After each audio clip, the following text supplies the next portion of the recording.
Chapter 36. Luck. Up you get, Luther. Jezal's eyes fluttered open.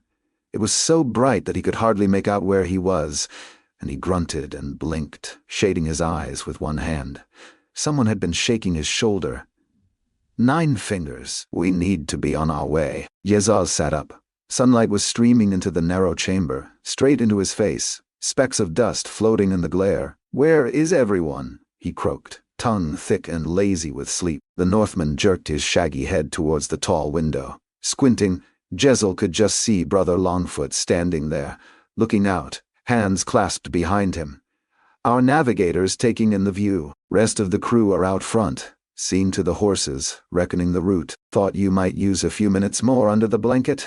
Thanks. He could have used a few hours more yet. Jezal worked his sour mouth, licking at the aching holes in his teeth, the sore crease in his lip, checking how painful they were this morning. Every day the swelling was a little less. He was almost getting used to it. Here, Jezal looked up to see 9 fingers tossing him a biscuit. He tried to catch it, but his bad hand was still clumsy and it dropped in the dirt. The Northman shrugged. Bit of dust won't do you any harm. Dare say it won't at that. Jezal picked it up, brushed it off with the back of his hand and took a dry bite from it, making sure to use the good side of his mouth.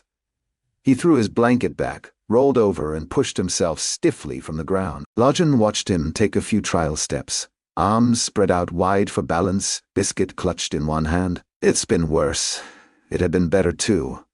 He walked with a fool of a limp, sore leg held straight. The knee and the ankle hurt every time he put his weight on it, but he could walk. And every morning it was improving. When he made it to the rough stone wall, he closed his eyes and took a deep breath, half wanting to laugh, half wanting to cry with relief at the simple joy of being able to stand on his own feet again. From now on I will be grateful for every moment that I can walk. 9 fingers grinned. That feeling lasts a day or two. Then you'll be moaning about the food again. I will not, said Jezal firmly. All right, a week then. He walked towards the window at the far end of the room, casting a stretched-out shadow across the dusty floor. In the meantime, you should have a look at this. At what? Jezal hopped up beside Brother Longfoot, leaned against the pitted column at the side of the window, breathing hard and shaking out his aching leg. Then he looked up, and his mouth fell open. They must have been high up, at the top of the steep slope of a hill perhaps, looking out over the city. The just-risen sun hung level with Jezal's eyes, watery yellow through the morning haze. The sky was clear and pale above it. A few shreds of white cloud stretched out almost still. Even in ruins, hundreds of years after its fall, the vista of Alcus was breathtaking. Broken roofs stretched away into the far distance, crumbling walls brightly lit or sunk in long shadows. Stately domes, teetering towers, leaping arches and proud columns thrust up above the jumble. He could make out the gaps left by wide squares, by broad avenues, the yawning space cut by the river, curving gently through the forest of stone on his right. In every direction, as far as Jezal could see, wet stone glowed in the morning sun. And this is why I love to travel, breathed Longfoot. At one stroke, in one moment, this whole journey has been made worthwhile. Has there ever been such another sight? How many men living can have gazed upon it? The 3 of us stand at a window upon history, at a gate into the long-forgotten past. No longer will I dream of fair talons, glittering on the sea in the red morning, or Nab, glowing beneath the azure bowl of the heavens in the bright midday, or Ospria, proud upon her mountain slopes, lights shining like the stars in the soft evening. From this day forth my heart will forever belong to Alcus, truly, the jewel of cities, sublime beyond words in death. Dare one even dream of how she must have looked in life? Who could not be struck with wonder at the magnificence of this sight? Who could not be struck with awe at the load of old buildings, growled Pharaoh, right behind him. And it is past time we were out of them. Get your gear stowed. And she turned and stalked off towards the entrance. Jezal frowned back over his shoulder at the gleaming sweep of dark ruins, stretching away into the distant haze. There was no denying that it was magnificent, and yet it was frightening as well.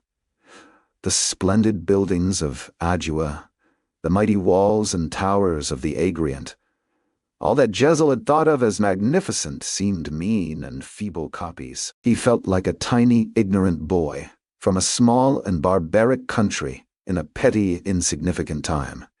He was glad to turn away and to leave the jewel of cities in the past where it belonged. He would not be dreaming of Alcus. Nightmares, maybe. It must have been late morning when they came upon the only square in the city that was still crowded, a giant space, and thronging from one side to the other. A motionless, silent crowd. A crowd carved from stone.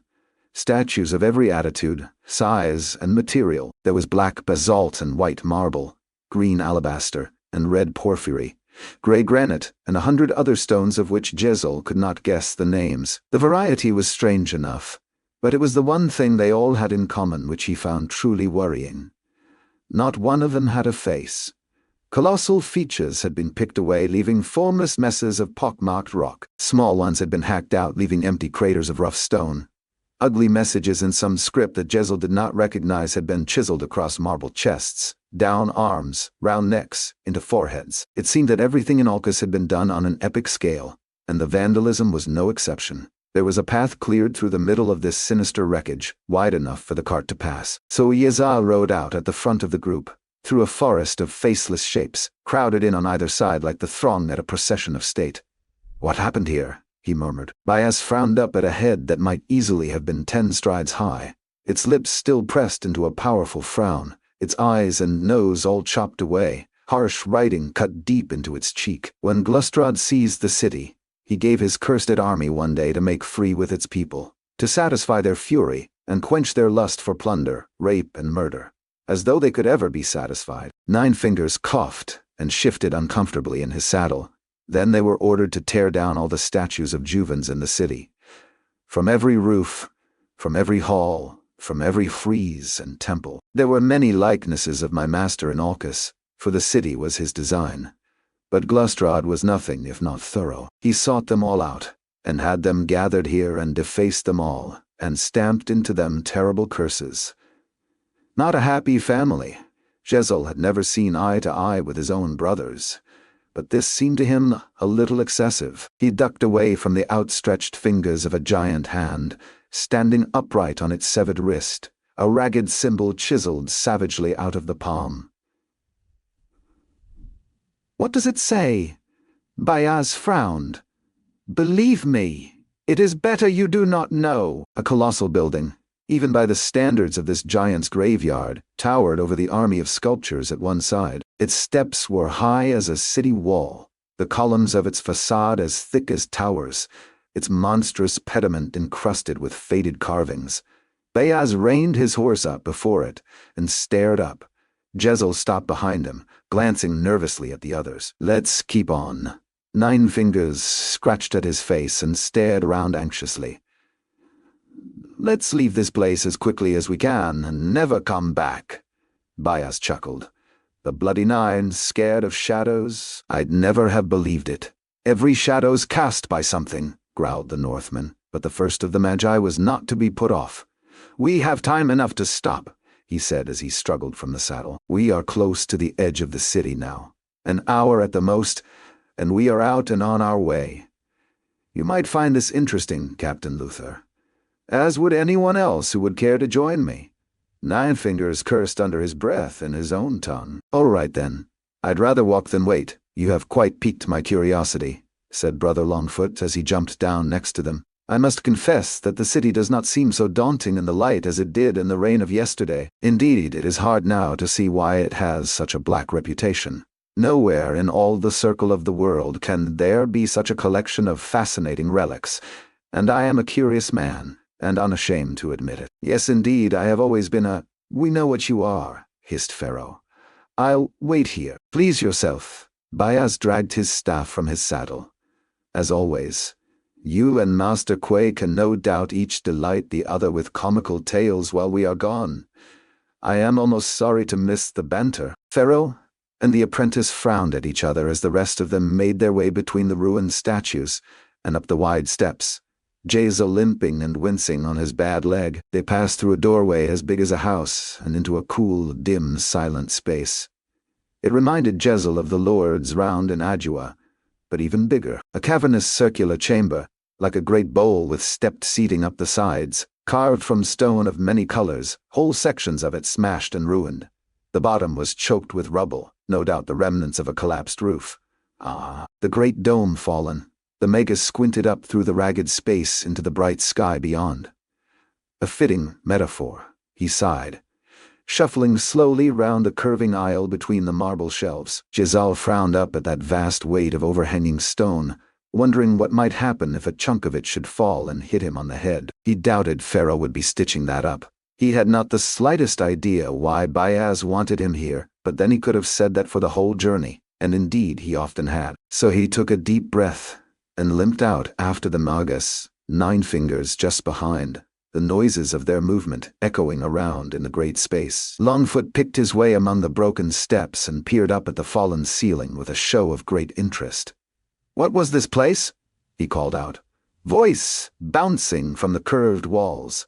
"Some manner of theater, in a sense," replied Bayaz. This was the great chamber of the Imperial Senate. Here the Emperor sat in state, to hear debates between the wisest citizens of Alcus. Here decisions were made that have set the course of history. He clambered up a step and shuffled further, pointed excitedly to the floor, voice shrill with excitement. It was on this precise spot, as I remember it, that Calica stood to address the Senate, urging caution in the Empire's eastern expansion. It was down there that Juvens replied to him, arguing boldness, and carried the day. I watched them, spellbound, 20 years old, and breathless with excitement. I still recall their arguments, in every detail. Words, my friends. There can be a greater power in words than in all the steel within the circle of the world. "A blade in your ear still hurts more than a word's net, though," whispered Logen. Jezal spluttered with laughter, but Bayaz did not seem to notice. He was too busy hurrying from one stone bench to another.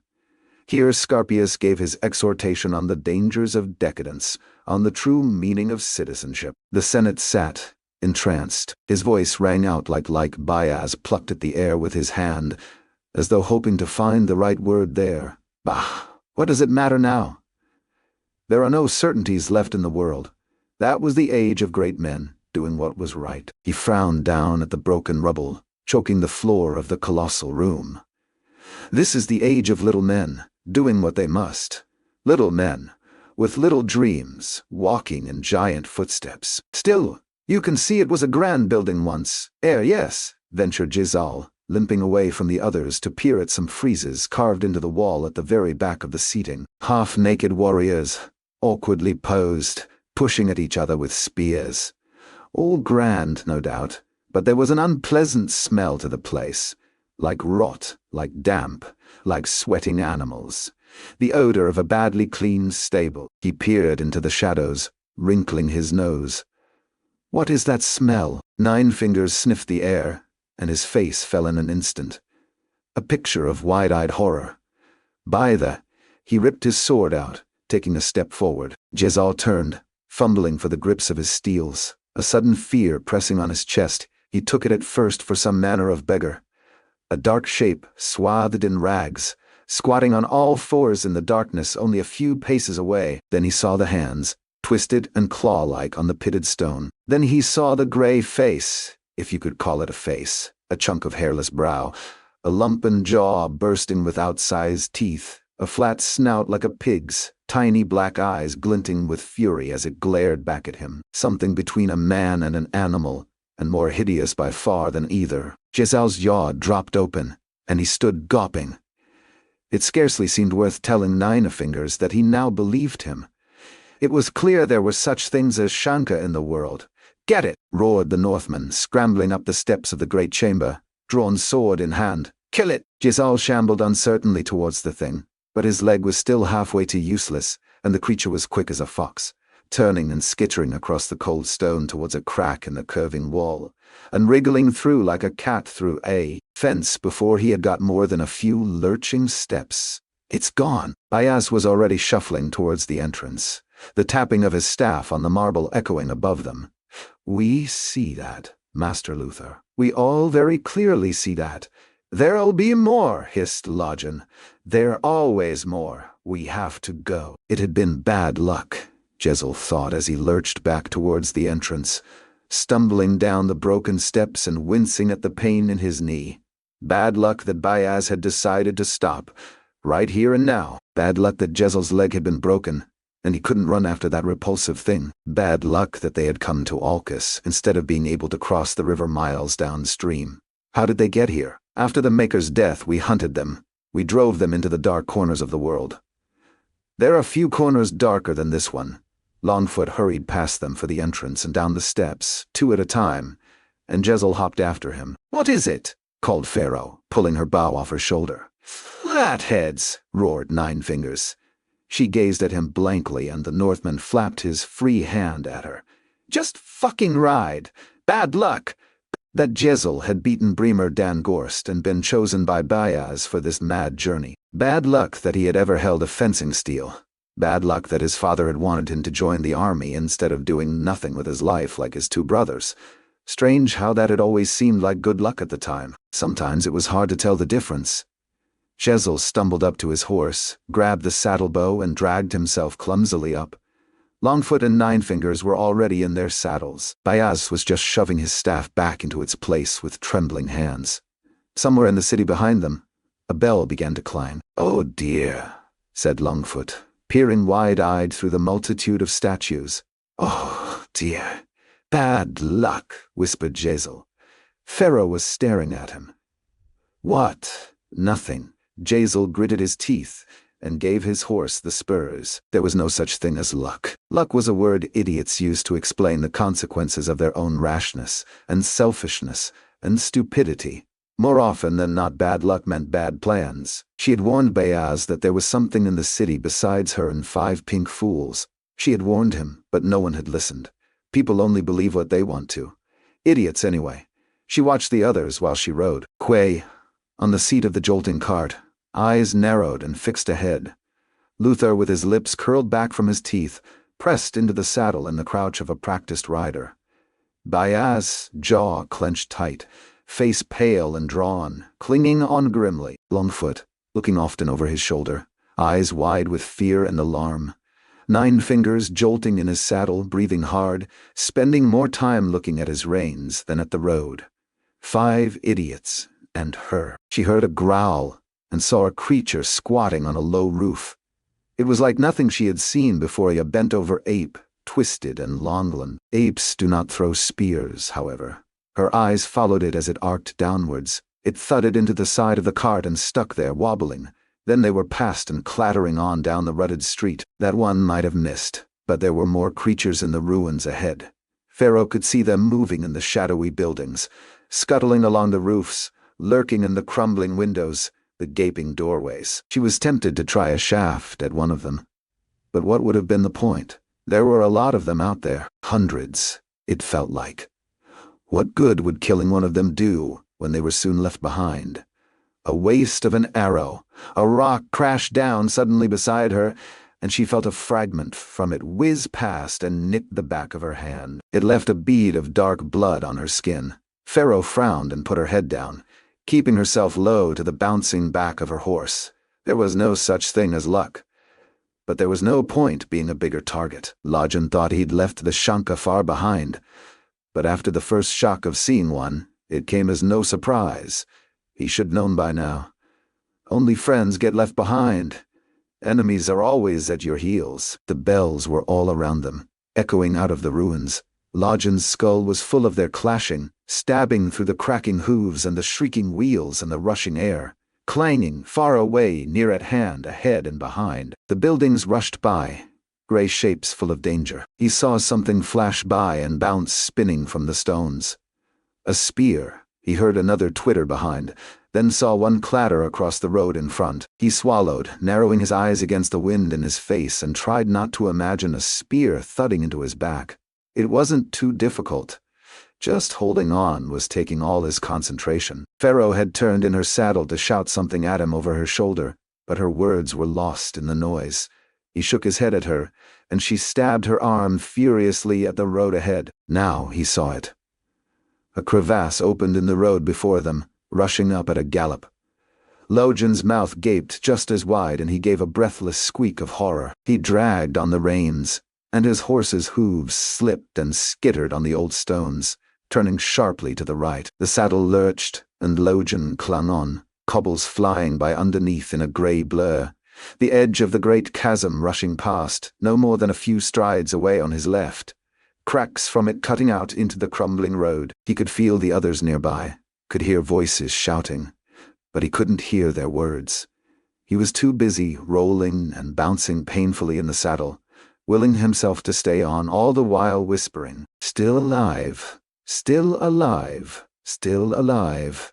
A temple loomed up towards them, straddling the road, its towering pillars still intact, a monstrous triangular weight of stone still standing on top.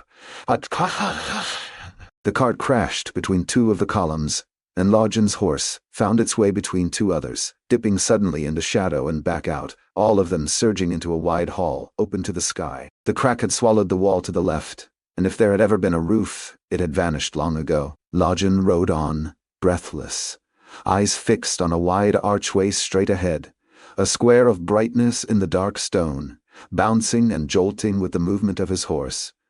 That was safety, Logen told himself. If they could get through there, they were away. If they could only get through there, he didn't see the spear coming. But if he had, there would have been nothing he could have done. It was lucky, in a way, that it missed his leg. It thudded deep into horseflesh just in front of it. That was less lucky. He heard the horse snort as its legs buckled, as he came free of the saddle, mouth dropping open and no sound coming out, the floor of the hall flashing up to meet him. Hard stone crunched into his chest and snatched his wind away. His jaw smacked against the ground and his head flooded with blinding light. He bounced once, then flopped over and over, the world spinning crazily around him, full of strange sound and blinding sky. He slid to a stop on his side. He lay in a daze, groaning softly, his head reeling, his ears ringing, not knowing where he was or even who. Then the world came suddenly back together. He jerked his head up. The chasm was no more than a spear's length from him. He could hear the water rushing far away in its bottom. He rolled over, away from his horse, trickles of dark blood working their way along the grooves in the stones underneath it. He saw Pharaoh, down on one knee, pulling arrows from her quiver and shooting them towards the pillars they had ridden between a few moments before. There were Shanka there? A lot of them. "Shit!" grunted Logen, scrambling back, the heels of his boots scraping at the dusty stones. "Come on!" shouted Luther, sliding down from his saddle, half-hopping across the dusty floor. "Come on!" A flathead charged towards them, shrieking, a great axe in its hand. It leaped up suddenly and turned over in the air. One of Pharaoh's arrows stuck through its face, but there were others. There were a lot more, creeping around the pillars, spears ready to throw. "Too many," shouted Bayaz. The old man frowned up at the great columns, the huge weight of stone above them, the muscles of his jaw clenching tight. The air around him began to shimmer. "Shit!" Logen stumbled like a drunkard across to Pharaoh, his balance all gone, the hall tipping back and forward around him, the sound of his own heart pounding in his ears. He heard a sharp bang, and a crack shot up one of the pillars, a cloud of dust flying out from it. There was a grinding rumble as the stone above began to shift.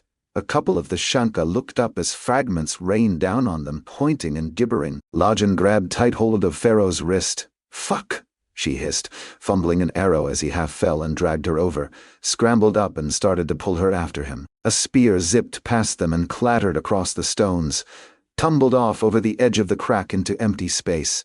He could hear the Shanka moving, grunting and growling to each other, starting to swarm between the pillars and into the hall. "Come on!" shouted Luther again, taking a couple of limping steps forward and beckoning wildly. Logen saw Bayaz standing, his lips curled back and his eyes bulging from his skull, the air around him rippling and twisting, the dust on the ground lifting slowly and curling up around his boots. There was an almighty crack and Logen looked over his shoulder to see a great lump of carved stone plummet down from above. It hit the ground with a crash that made the floor shake, crushing an unlucky Shanka to flat nothing before it could even scream. A jagged sword clattering across the ground, and a long spatter of dark blood, the only signs that it had ever existed. But more were coming. He could see the black shapes of them through the flying dust, charging forward, weapons held high. One of the pillars split in half. It buckled, moving with ludicrous slowness, pieces of it flying forward into the hall. The vast mass of stone above began to crack apart, tumbling downwards in chunks as big as houses. Logen turned and flung himself on his face and dragged Pharaoh down with him, groveling on the ground, squeezing his eyes shut, throwing his hands over his head. There was a giant crashing, tearing, splitting such as Logen had never heard in all his life, a roaring and groaning of tortured earth as though the world was falling in. Perhaps it was. The ground bucked and trembled underneath him. There was another deafening crash, a long clattering and scraping, a gentle clicking, then something close to quiet. Logen unclenched his aching jaw and opened his eyes. The air was full of stinging dust, but it felt as if he was lying on some kind of slope. He coughed and tried to move. There was a sharp grinding sound beneath his chest, and the stone underneath him began to shift, the slope getting steeper. He gasped and pressed himself back flat against it, clinging to it with his fingertips. He still had his hand clenched round Pharaoh's arm, and he felt her fingers squeeze tight into his wrist. He turned his head slowly to look around him and froze. The pillars were gone. The hall was gone.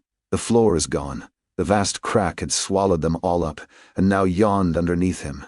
Angry water slapped and hissed at the shattered ruins far below. Logen gaped, hardly able to believe his eyes. He was lying sideways on a huge slab of stone, until a moment ago part of the floor of the hall, now teetering at an angle on the very edge of a plunging cliff. Pharaoh's dark fingers were clamped round his wrist, her ripped sleeve gathered up round her elbow, sinews standing out stark from her brown forearm with the effort. Beyond that he could see her shoulder, beyond that her rigid face. The rest of her was invisible, dangling over the edge of the slab and into the yawning air. "Sssss," she hissed, yellow eyes wide, fingers scrabbling desperately for a handhold on the smooth slope. A chunk of stone cracked suddenly from the ragged edge, and Logen heard it fall, pinging and bouncing from the ruptured earth. "Shit," he whispered, hardly daring even to breathe. What the hell were the chances of this? Say one thing for Logen Ninefingers. Say that he has poor luck. He crawled his free hand up the pitted stone until he found a shallow ridge to cling to. He lifted himself inch by inch towards the edge of the block above. He flexed his arm and started to drag at Pharaoh's wrist. There was a horrifying scraping, and the stone underneath him jolted and tipped slowly upwards. He whimpered and pressed himself back against it, willing it to stop. There was a sickening jolt and some dust filtered down into his face. Stone squealed as the block swung ever so slowly back the other way. He lay there, gasping. No way up, no way down. SS! Pharaoh's eyes flicked to their hands, gripped tight round each other's wrists. She jerked her head up towards the edge of the block, then down towards the gaping crack behind. "Have to be realistic," she whispered. Her fingers uncurled, letting him go. Logen remembered hanging from a building, far above a circle of yellow grass. He remembered sliding back, whispering for help. He remembered Pharaoh's hand closing round his, pulling him up. He slowly shook his head and gripped her wrist tighter than ever. She rolled her yellow eyes at him. "Stupid fucking pink!" Jezal coughed, turned over, and spat out dust. He blinked around him. Something was different. It seemed much brighter than it had been, and the edge of the crack was much nearer. Not far away at all, in fact. Ugh. He breathed, words failing him. Half the building had collapsed. The rear wall was still standing, and one of the pillars at the far end, broken off halfway up. All the rest was gone, vanished into the yawning chasm. He staggered up, wincing as his weight went onto his bad leg.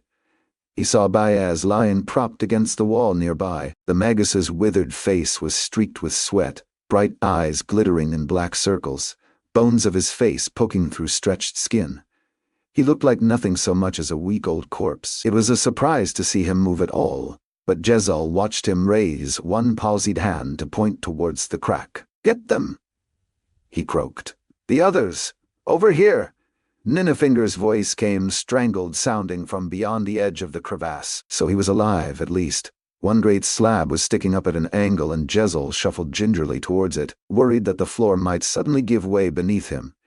He peered over into the chasm. The Northman was lying spread out on his front, left hand up near the top edge of the tilting block, right fist near the bottom clutched tight round Pharaoh's wrist.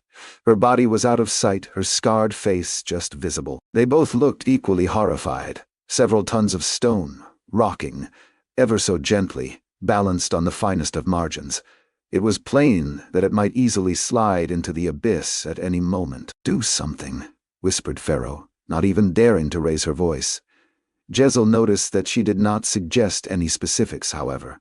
He licked at the slot in his lip. Perhaps, if he were to put his weight on this end, it would tilt back level and they could simply crawl off? Could it possibly be so straightforward? He reached out carefully, thumbs rubbing nervously against fingertips, all suddenly weak and sweaty feeling. He laid his hand gently on the ragged edge while Nine Fingers and Pharaoh stared, holding their breath. He applied the very slightest pressure, and the slab began to swing smoothly downwards. He put a little more weight on it. There was a loud grating sound and the whole block gave a horrifying lurch. "Don't fucking push it!" screamed Nine Fingers, clinging to the smooth rock with his fingernails. "What then?" squealed Jezal. "Get something! Get anything!" hissed Pharaoh. Jezal stared around wildly, saw no source of help. Of Longfoot and Quai there was no sign. Either they were dead somewhere at the bottom of the chasm, or they had made a timely bid for freedom. Neither one would have much surprised him. If anyone was going to be saved, Jezal would have to do it by himself. He dragged his coat off, started to twist it round to make a kind of rope. He weighed it in his hand, shaking his head. Surely this would never work, but what were the choices? He stretched it out, then swung one end over. It slapped against the stone a few inches short of Logen's clutching fingers, sending up a puff of grit. All right, try again." Jezal lifted the coat up high, leaning out over the slab as far as he dared, and swung it down again. The arm flopped out just far enough for Logen to seize hold of. Yes, he wound it round his wrist, the material dragging out tight over the edge of the slab. "Yes, now pull it."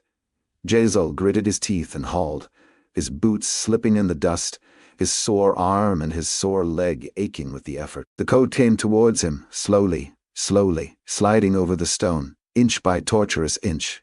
"Yes," grunted Nine Fingers, working his shoulders up the slab. "Pull it," growled Pharaoh, wriggling her hips up over the edge and onto the slope. Jezal hauled for all he was worth, eyes squeezed almost shut, breath hissing between his teeth. A spear clattered down beside him, and he looked up to see a score or more flatheads gathered on the far side of the great crack, waving their misshapen arms. He swallowed and looked away from them. He could not allow himself to think of the danger. All that mattered was to pull. To pull and not let go, however much it hurt. And it was working. Slowly they were coming up. Jezal Dan Luthor, the hero, at last. He would finally have earned his place on this cursed expedition. There was a sharp, ripping sound. "Shit," squeaked Logen. "Shit."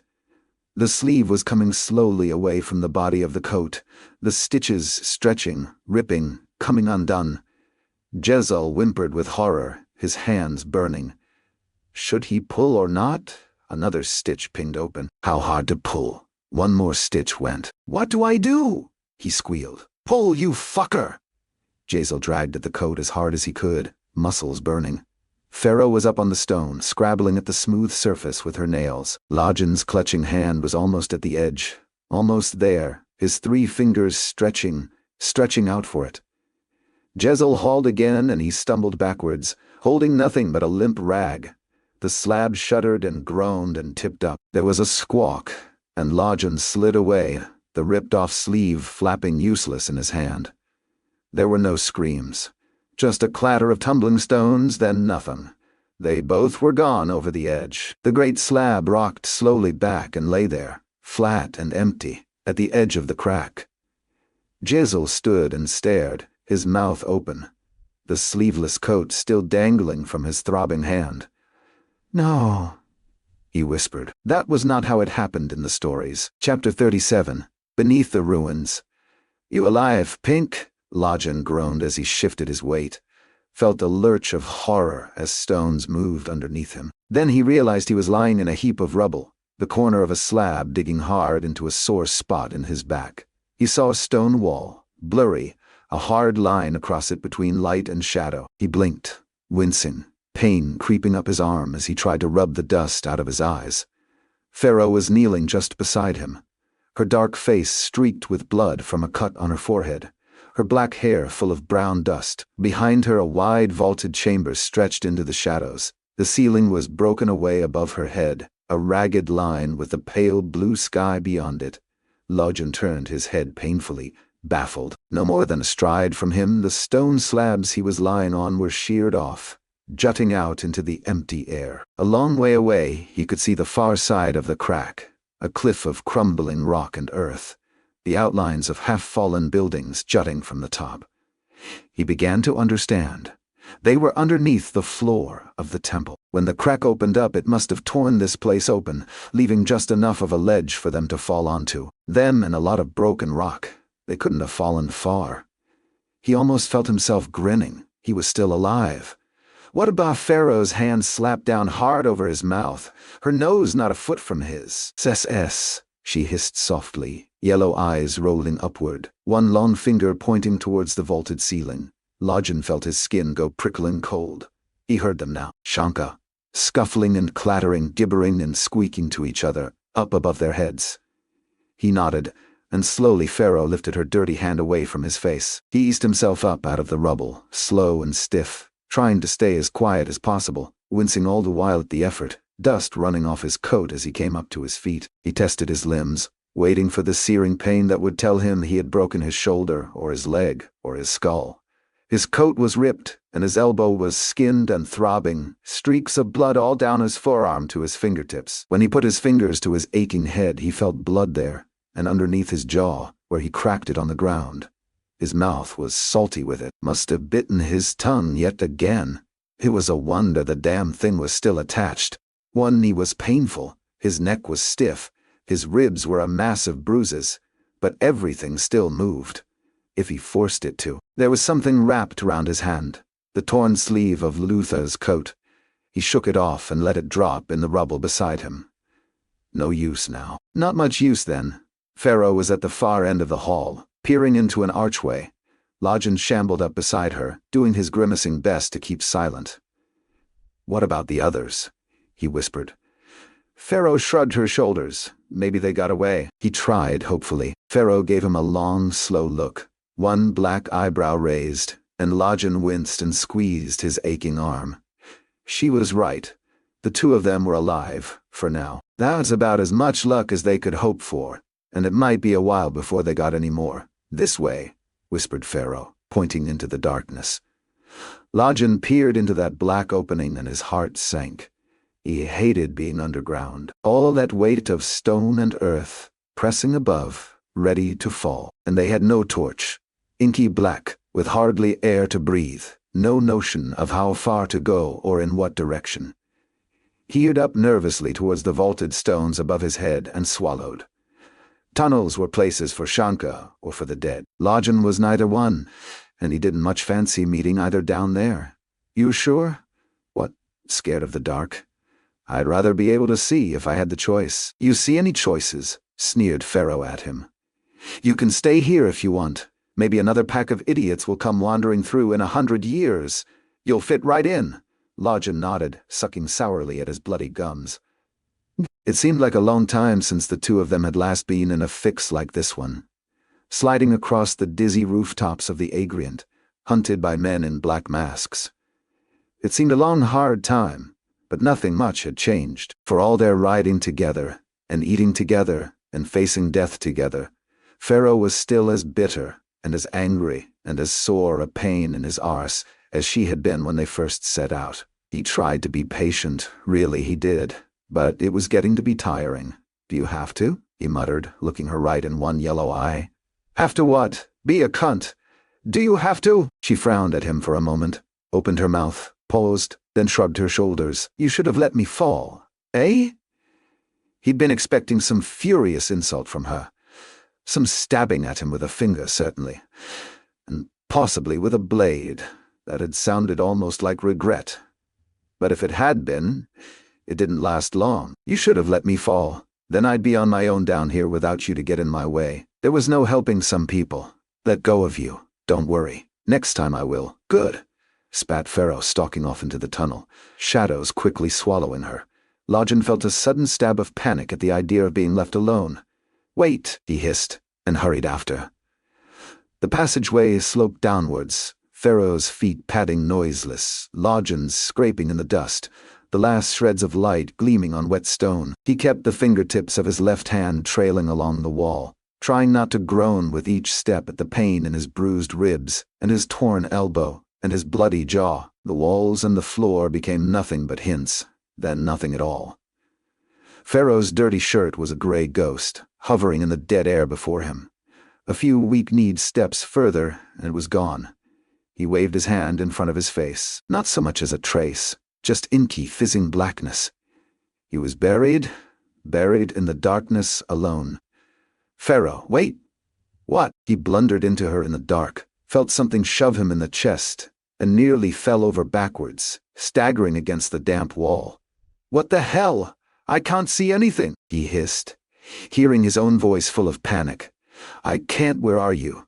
He flailed at the air with his open hands, all sense of direction gone, his heart pounding, his stomach sick and heaving.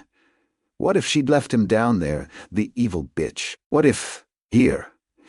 He felt her hand catch hold of his and close round it, cool and reassuring. He heard her voice not far from his ear. "You think you can follow me without falling on your face, fool?"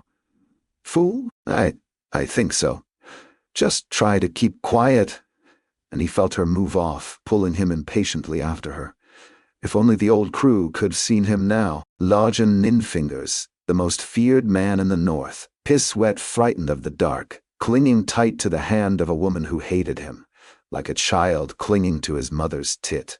He might almost have laughed out loud, but he was scared the Shanka would hear. Ninefingers' big paw felt hot, clammy with fear, an unpleasant sensation. His sticky skin pressed tight against hers. Sickening, almost, but Pharaoh made herself hold on. She could hear his breathing, quick and snatched in the tight space, his clumsy footsteps stumbling after her. It felt like only yesterday that the two of them were last in a fix like this one, hurtling down the lanes of the Agrient, sneaking through its darkened buildings, chased all the way. It felt like yesterday, but everything had changed. Back then, he had seen nothing but a threat. One more pink that she would have to keep her eye on. Ugly and strange, stupid and dangerous. Back then he might easily have been the last man in the world she would have trusted. Now he might easily have been the only one. He had not let her fall, even though she had told him to. He had chosen to fall with her rather than let her go. Out there on the plain he had said he would stick if she did. Now he had proved it.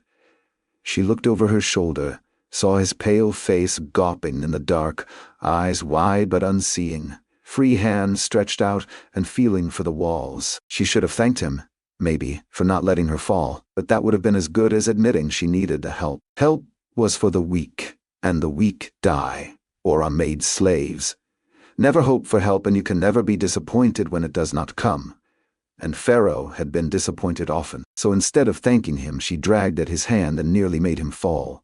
A glimmer of cold light was starting to creep back into the tunnel, the slightest glow at the edges of the rough stone blocks. "Can you see now?" she hissed over her shoulder. Yes, she could hear the relief in his voice. "Then you can let go," she snapped, snatching her hand away and wiping it on the front of her shirt. She pressed on through the half-light, working her fingers and frowning down at them. It was odd feeling. Now that his hand was gone, she almost missed it. The light was growing brighter now, leaking into the passage from a narrow archway up ahead. She crept towards it, patting on the balls of her feet, and peered round the corner. A great cavern opened out below them, its walls partly of smooth carved blocks, partly of natural stone, soaring up and bulging out in strange melted formations, its ceiling lost in shadows. A shaft of light came down from high above, casting a long patch of brightness on the dusty stone floor. 3 Shanka were gathered there in a clump, muttering and scratching over something on the floor, and all around them, piled in great heaps, as high as a man and higher to the very walls of the cave, were thousands upon thousands upon thousands of bones. "Shit," breathed Logen from just behind her. A skull grinned up at them from the corner of the arch. "Human bones, without a doubt. They eat the dead," she whispered. "They what?" "But," Nothing rots. Bayaz had said the city was full of graves. Countless corpses, flung in pits for 100 each. And there they must have lain down the long years, tangled up together in a cold embrace, until the Shanka came and dragged them out. We'll have to get around them, whispered Nine Fingers. Pharaoh stared into the shadows, looking for a route into the cavern. There was no way to climb down that hill of bones without making noise. You sure? Asked Nine Fingers, touching her on the elbow. She nudged him back. Give me some room, Pink. She would have to work quickly. She wiped the blood out of her eyebrow. She slid 3 arrows out of her quiver and between the fingers of her right hand, where she could get at them fast. She took a 4th in her left and leveled her bow, drawing back the string, aiming at the furthest flathead. When the arrow struck it through the body, she was already aiming at the second. It took the shaft in the shoulder and fell down with a strange squawk, just as the last one was turning. Her arrow caught it clean through its neck before it got all the way round and it pitched on its face. Pharaoh knocked the last arrow, waiting. The second flathead tried to scramble up, but it had not got half a stride before she nailed it through the back and sent it sprawling. She lowered the bow, frowning towards the Shanka. None of them moved. Shit, breathed Logen. Bayaz is right. You are a devil, was right, grunted Pharaoh. The chances were good that those creatures had him by now, and it was abundantly clear that they ate men. Luther and Longfoot, and Quai as well, she guessed. A shame, but not a big one. She guessed. A shame, but not a big one. She shouldered her bow and crept cautiously into the cavern, keeping low, her boot crunching down in the hill of bones. She wobbled out further, arms spread wide for balance, half walking, up to her knees in places, bones cracking and scraping around her legs. She made it down onto the cavern floor and knelt there, staring round and licking her lips. Nothing moved. The 3 Shanka lay still, dark blood pooling on the stone underneath their bodies. Gah! Ninefingers tumbled down the slope, clattering, splinters flying up around him, rolling over and over. He crashed down on his face in the midst of a rattling slide of bones and scrambled up. Shit! Ooh. He shook half a dusty ribcage off his arm and flung it away. Quiet, fool, hissed Pharaoh, dragging him down beside her, staring across the cavern towards a rough archway in the far wall, expecting hordes of those things to come pouring in at any moment, keen to add their bones to the rest. But nothing came. She gave him a dark look, but he was too busy nursing his bruises, so she left him be and crept over to the 3 corpses. They had been gathered round a leg. A woman's leg, Pharaoh guessed, from the lack of hair on it. A stub of bone poked out of dry, withered flesh round the severed thigh. One of them had been going at it with a knife, and it still lay nearby, the bright blade shining in the shaft of light from high above.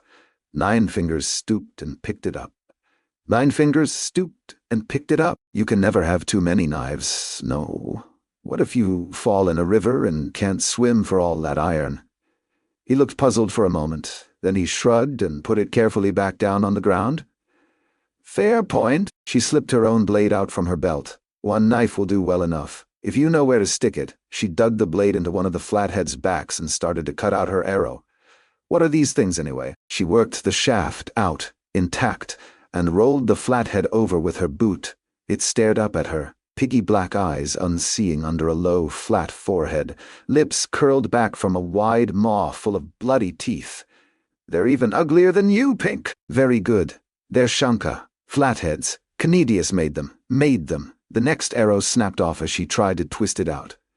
So Bayaz said, as a weapon to use in a war. I thought he died. Seems his weapons lived on. The one she shot through the neck had fallen on the shaft and broken it near the head. Useless now. How does a man make one of these things? You think I've got the answers. They'd come across the sea, every summer when the ice melted, and there'd always be work fighting them.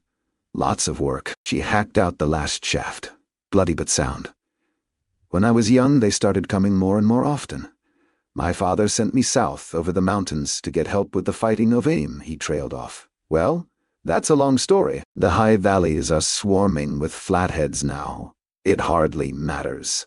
She grunted, standing up and sliding the 2 good arrows carefully back into her quiver. As long as they die, oh, they die. Trouble is there's always more to kill. He was frowning down at the three dead things, frowning down hard with a cold look in his eye. There's nothing left now, north of the mountains. Nothing and no one. Pharaoh did not much care about that. We need to move. All back to the mud, he growled, as though she had not spoken, his frown growing harder all the time. She stepped up in front of his face. You hear me? We need to move, I said. Eh? He blinked at her for a moment, then he scowled. The muscles round his jaw tightened, rigid under his skin, the scars stretching and shifting, face tipped forward, eyes lost in hard shadow from the light overhead. All right, we move. Pharaoh frowned at him as a trickle of blood crept down from his hair and across the greasy, stubbly side of his face. He no longer looked like anyone she would trust. Not planning to go strange on me, are you, Pink? I need you to stay cold. I am cold, he whispered. Logen was hot. His skin prickled under his dirty clothes. He felt strange, dizzy, his head full of the stink of shanka. He could hardly breathe for their smell. The hallway seemed to move under his feet, shifting before his eyes. He winced and hunched over, sweat running down his face, dripping onto the tipping stone below. Pharaoh whispered something at him, but he couldn't make sense of the words. They echoed from the walls and round his face, but wouldn't go in. He nodded, and flapped one hand at her, struggled on behind. The hallway was growing hotter and hotter. The blurry stone had taken on an orange glow. He blundered into Pharaoh's back and nearly fell, crawled forwards on his sore knees, gasping hard. There was a huge cavern beyond. 4 slender columns rose up in the center, up and up into the shifting darkness far above. Beneath them fires burned. Many fires, printing white images into Logen's stinging eyes. Coals crackled and cracked and spat out smoke. Sparks came up in stinging showers. Steam came up in hissing gouts. Globs of melted iron dripped from crucibles, spattering the ground with glowing embers. Molten metal ran through channels in the floor, striking lines of red and yellow and searing white into the black stone. The yawning space was full of shanka, ragged shapes moving through the boiling darkness. They worked at the fires and the bellows and the crucibles like men, a score of them or more. There was a furious din. Hammers clanged, anvils rang, metal clattered, flatheads squawked and shrieked to each other.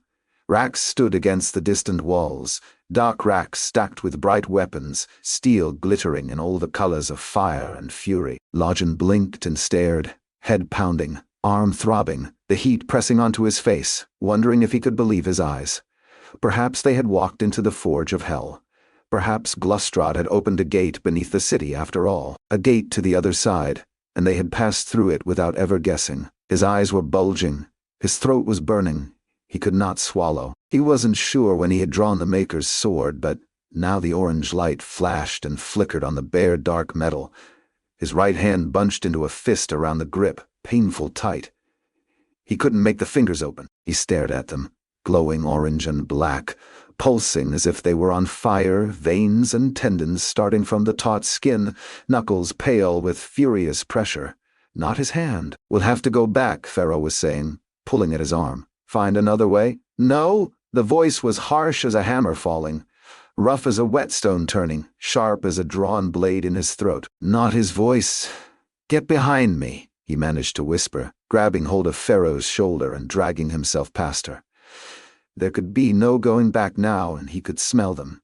He tipped his head up and sucked in hot air through his nose. His head was full of the reek of them, and that was good. Hatred was a powerful weapon in the right hands. The Bloody Nine hated everything, but his oldest buried and his deepest rooted, and his hottest burning hatred, that was for the Shanka. He slid into the cavern, a shadow between the fires, the noise of angry steel echoing around him. A beautiful and familiar song. He swam in it, reveled in it, drank it in. He felt the heavy blade in his hand, power flowing from the cold metal into his hot flesh, from his hot flesh, from his hot flesh into the cold metal, building and swelling and growing in waves with his surging breath. The flatheads had not seen him yet. They were working, busy with their meaningless tasks. They could not have expected vengeance to find them where they lived and breathed and toiled, but they would learn. The Bloody Nine loomed up behind one, lifting the maker's sword high. He smiled as he watched the long shadow stretch out across the bald skull, a promise soon to be fulfilled. The long blade whispered its secret, and the shanka split apart, clean down the middle like a flower opening, blood spraying out warm and comforting, spattering the anvil and the stone floor, and the bloody nine's face with wet little gifts. Another saw him now, and he came for it, faster and angrier than the boiling steam. It lifted an arm, lurching backwards, not nearly far enough. The maker's sword sheared through its elbow, the severed forearm spinning over and over in the air. Before it hit the ground, the bloody nine had struck the shanka's head off on the backswing. Blood sizzled on molten iron, glowed orange on the dull metal of the blade, on the pale skin of his hand, on the harsh stone under his feet, and he beckoned to the others. "Come," he whispered. They all were welcome. They scattered for the racks, seizing their spiked swords and their sharp axes, and the bloody nine laughed to watch them. Armed or not, their death was a thing already decided. It was written into the cavern in lines of fire and lines of shadow. Now he would write it in lines of blood. They were animals, and less than animals. Their weapons stabbed and cut at him, but the bloody nine was made of fire and darkness, and he drifted and slithered between their crude blows, around their fumbling spears, under and over their worthless screams and their useless fury. Easier to stab the flickering flame, easier to cut the shifting shadows. Their weakness was an insult to his strength. "Die!" he roared, and the blade made circles, savage and beautiful, the letter on the metal burning red and leaving bright trails behind.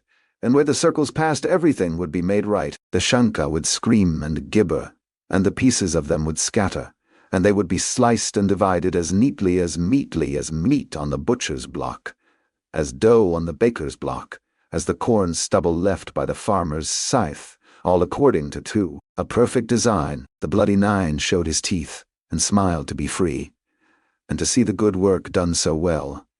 He saw the flash of a blade and jerked away, felt it leave him a lingering kiss across his side. He knocked a barbed sword from a flathead's hand, seized it by the scruff of the neck, and forced its face down into the channel where the molten steel flowed, furious yellow, and its head hissed and bubbled, shooting out stinking steam.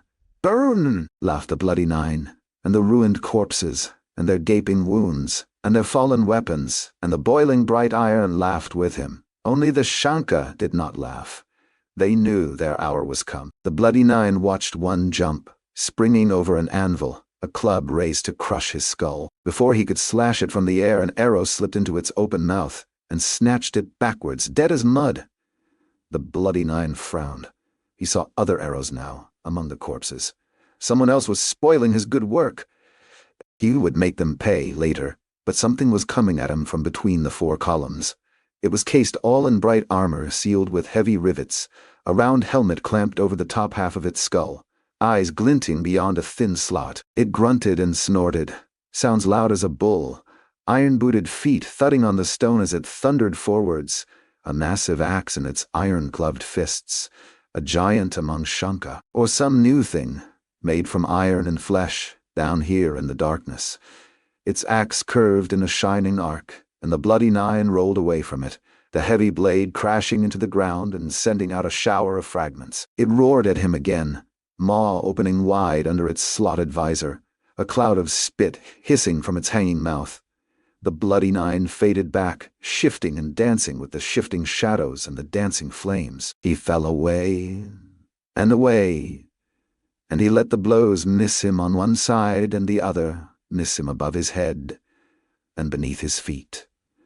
Let them clang into the metal and the stone around him, and fill the air with a fury of dust and splinters. He fell back until the creature began to tire under all that weight of iron. The bloody nine saw it stumble, and he felt the touch of his moment upon him, and he surged forward, raising the sword above his head, opening his mouth and making a scream that pressed on his arm and his hand, and the blade and the very walls of the cavern. The great shanka brought the shaft of its axe up in both fists to block the blow. Good bright steel, born in these hot fires, hard and strong and tough as the flatheads could forge it. But the work of the master maker would not be denied. The dull blade cleaved through the shaft with a sound like a child screaming and scored a gash a hand deep through the Shanka's heavy armor from its neck down to its groin. Blood splattered out onto the bright metal, onto the dark stone. The bloody nine laughed and dug his fist into the wound, ripping out a handful of the Shanka's guts as it toppled away and crashed onto its back, the neatly severed halves of its axe clattering from its twitching claws. He smiled upon the others. They lurked there, 3 of them, weapons in hand, but they would not come on. They lurked in the shadows, but the darkness was no friend to them. It belonged to him, and him alone. The bloody nine took a step forward, and one more, sword hanging from one hand, a length of bloody gut from the other, winding slowly from the slaughtered flathead's corpse. The creatures shuffled back before him, squeaking and clicking to each other, and the bloody nine laughed in their faces. The Shanka might be ever so full of mad fury, but even they had to fear him. Everything did, even the dead, who felt no pain, even the cold stone, which did not dream, even the molten iron feared the bloody nine, even the darkness. He roared and sprang forward, flinging his handful of entrails away. The point of his sword raked across a Shanka's chest and spun it round, squealing. A moment later, and the blade thudded into its shoulder and split it to its breastbone. The last 2 turned to run, scrambling across the stone. But fight or run, where was the difference? Another arrow slid into the back of one before it got 3 strides and it sprawled on its face. The bloody nine darted out, and his fingers closed round the ankle of the last tight as a vice, dragging it towards him, its claws scrabbling at the soot-caked stone. His fist was the hammer, the floor was the anvil, and the Shanka's head was the metal to be worked. One blow and its nose split open, broken teeth falling. 2 in hand dashed its cheekbone in. 3 in its jaw burst apart under his knuckles. His fist was made of stone, of steel, of adamant.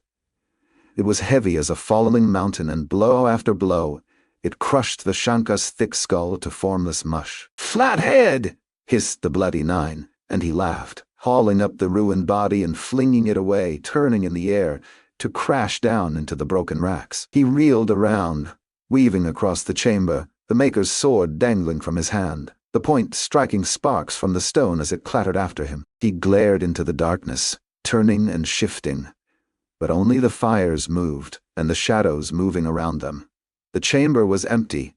"No," he snarled. "Where are you?" His legs were weak. They would hardly hold him up any longer. "Where are you, you fuckers?" He stumbled, and fell on one knee on the hot stone, gasping in air. There had to be more work. The bloody nine could never do enough. But his strength was fickle, and now it was flowing out of him. He saw something move, blinked at it, a streak of darkness, sliding slow and quiet between the pulsing fires and the tipping bodies. Not a Shanka. Some other kind of enemy, more subtle and more dangerous. Sooty dark skin in the shade, soft steps padding around the smears of blood his work had left. She had a bow in her hard hands, string pulled back halfway, and the bright head of the arrow glinting sharp. Her yellow eyes shone like melted metal, like hot gold, mocking him. "You safe, Pink?" Her voice boomed and whispered in his ringing skull. "I don't want to kill you, but I will." "Threats? Cunt bitch," he hissed at her. But his lips were stupid clumsy, and nothing came out but a long dribble of spit. He wobbled forward, leaning on the sword, straining to get up, fury burning in him hotter than ever. She would learn. The bloody nine would give her such a lesson that she would never need another. He would cut her in pieces and grind the pieces under his heels.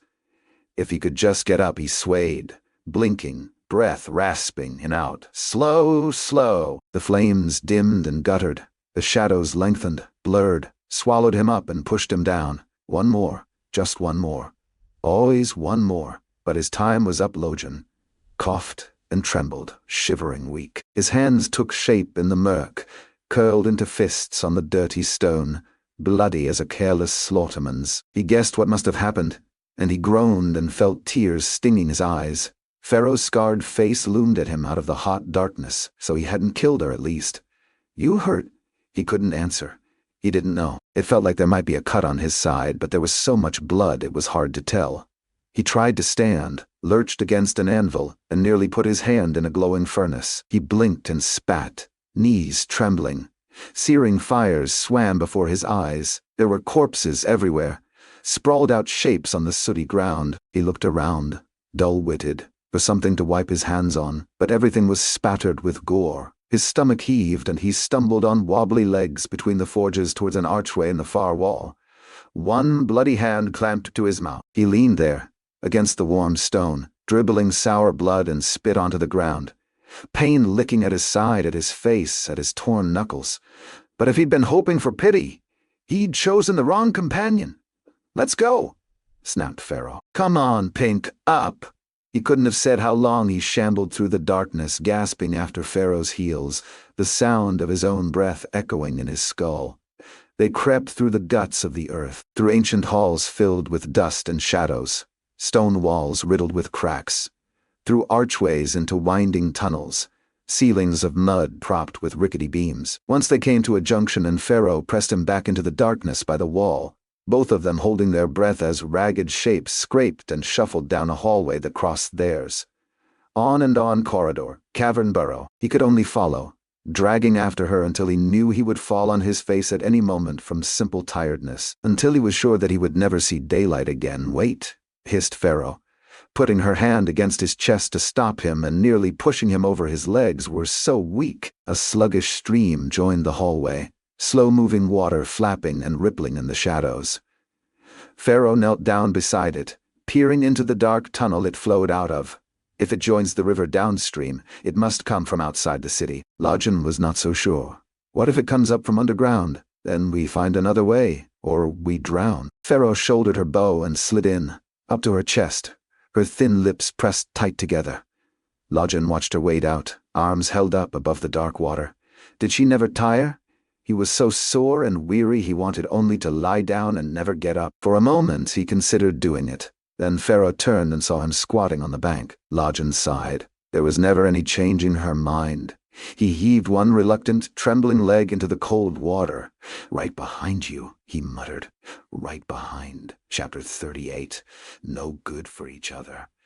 No good for each other. Pharaoh waded on against the current, up to her waist in fast-flowing water. Teeth gritted against the gripping cold, 9 fingers sloshing and gasping behind her. She could just see an archway up ahead, faint light from beyond glinting on the water. It was blocked with iron bars, but as she forced her way close, she could see they were rusted through, thin and flaking. She pressed herself up against them. Beyond she could see the stream flowing down towards her between banks of rock and bare mud. Above was the evening sky, stars just starting to show themselves. Freedom. Pharaoh fumbled at the old iron, air hissing between her teeth, fingers slow and weak from the cold. 9 fingers came up beside her and planted his hands next to hers, 4 hands in a row. 2 dark and 2 pale, clamped tight and straining. They were pressed against each other in the narrow space, and she heard him grunting with effort, heard the rushing of her own breath, felt the ancient metal beginning to bend, squealing softly, far enough for her to slither between. She pushed her bow and quiver and sword through first, holding them up in one hand. She hooked her head between the bars, turning sideways, sucking in her stomach and holding her breath, wriggling her shoulders, then her chest, then her hips through the narrow gap, feeling the rough metal scraping at her skin through her wet clothes. She dragged herself onto the other side, tossing her weapons onto the bank.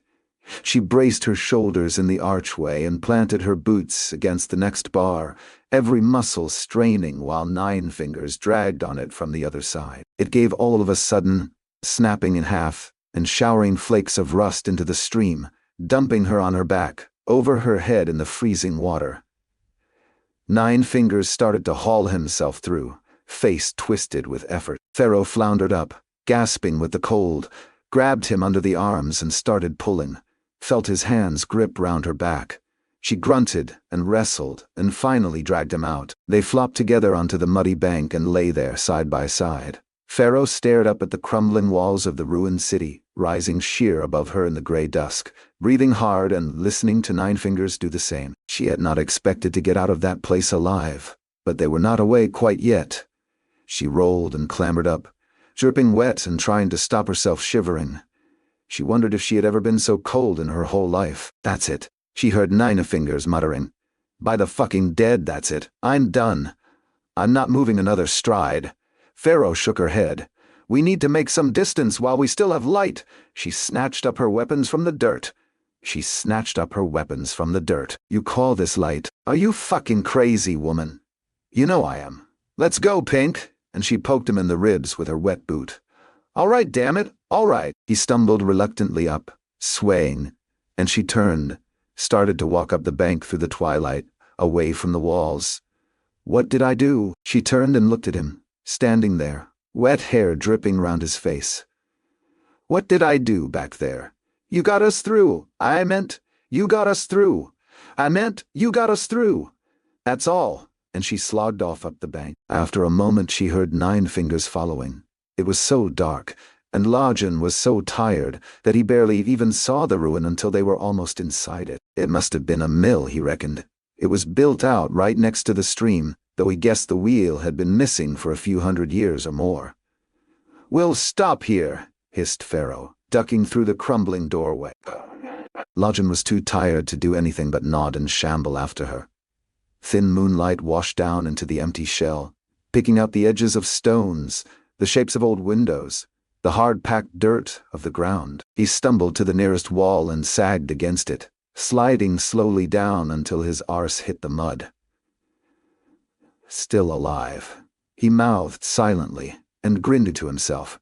100 cuts and scrapes and bruises clamored for attention, but he was still alive. He sat motionless, damp and aching and utterly spent, let his eyes close, and enjoyed the feeling of not having to move. He frowned. There was a strange sound in the darkness over the trickling of the stream. A tapping, clicking sound. It took him a moment to realize what it was. Pharaoh's teeth. He dragged his coat off, wincing as he pulled it over his torn elbow and held it out to her in the dark. What's this? A coat? I see it's a coat. What for? Damn it, but she was stubborn. Logen almost laughed out loud. I may not have your eyes, but I can still hear your teeth rattling. He held the coat out again. Wish I had more to offer you, but this is all I've got. You need it more on me. And there it is. No shame in that. Take it. There was a pause. Then he felt it pulled out of his hand, heard her wrapping it round herself. Thanks, she grunted. He raised his eyebrows, wondering if he could have heard that right. Seemed there was a first time for everything. All right, and to you. For the help. Under the city and on the hill with the stones, and up on the roofs, and all the rest. He thought about it for a moment. That's a lot of help. More than I deserve, most likely. But, well, I'm still good and grateful for it. He waited for her to say something, but nothing came. Only the sound of the stream gurgling under the walls of the building, the sound of the wind hissing through the empty windows, the sound of his own rough breathing. You're all right, he said. That's all I'm saying. Whatever you try to make out, you're all right. More silence. He could see her outline in the moonlight, sitting near the wall, his coat wrapped round her shoulders, damp hair sticking spiky from her head, perhaps the slightest gleam of a yellow eye watching him. He cursed to himself under his breath. He was no good at talking. Never had been. Probably none of that meant anything to her. Still, at least he'd tried. You want to fuck? He looked up, mouth hanging open, not sure if he could have heard right. Hey, what, Pink, you gone deaf on me, have I what? All right, forget it. She turned away from him, pulling the coat angrily round her hunched shoulders. Hold on, though. He was starting to catch up. I mean, I just wasn't expecting you to ask is all. I'm not saying no, I reckon, if you're asking. He swallowed, his mouth dry. Are you asking? He saw her head turn back towards him. You're not saying no, or you're saying yes. Well, he puffed his cheeks out in the dark, tried to make his head work.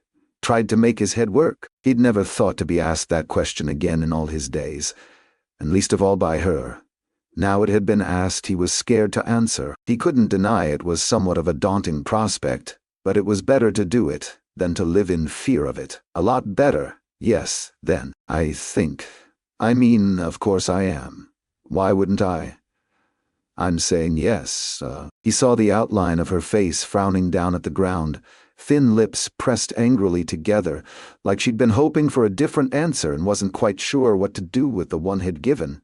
He wasn't either, if it came to that. How do you want to get it done? Matter of fact, as if it was a job they had to get through, like cutting a tree down or digging a hole. Well, you'll have to get a bit closer, I reckon. I mean, I hope my cock ain't that disappointing, but it won't reach you over there. He half smiled, then cursed to himself when she didn't. He knew she wasn't much for jokes. Right then, she came at him so quick and businesslike he half backed off, and that made her falter. Sorry, he said. Haven't done this in a while. No, it almost tickled. Her touch was so light. Her thumb rubbed at the stump of his middle finger, and he watched her do it, gray shapes moving in the shadows, awkward as a pair who'd never touched another person in their lives. Strange feeling, having a woman so close to him, brought back all kind of memories.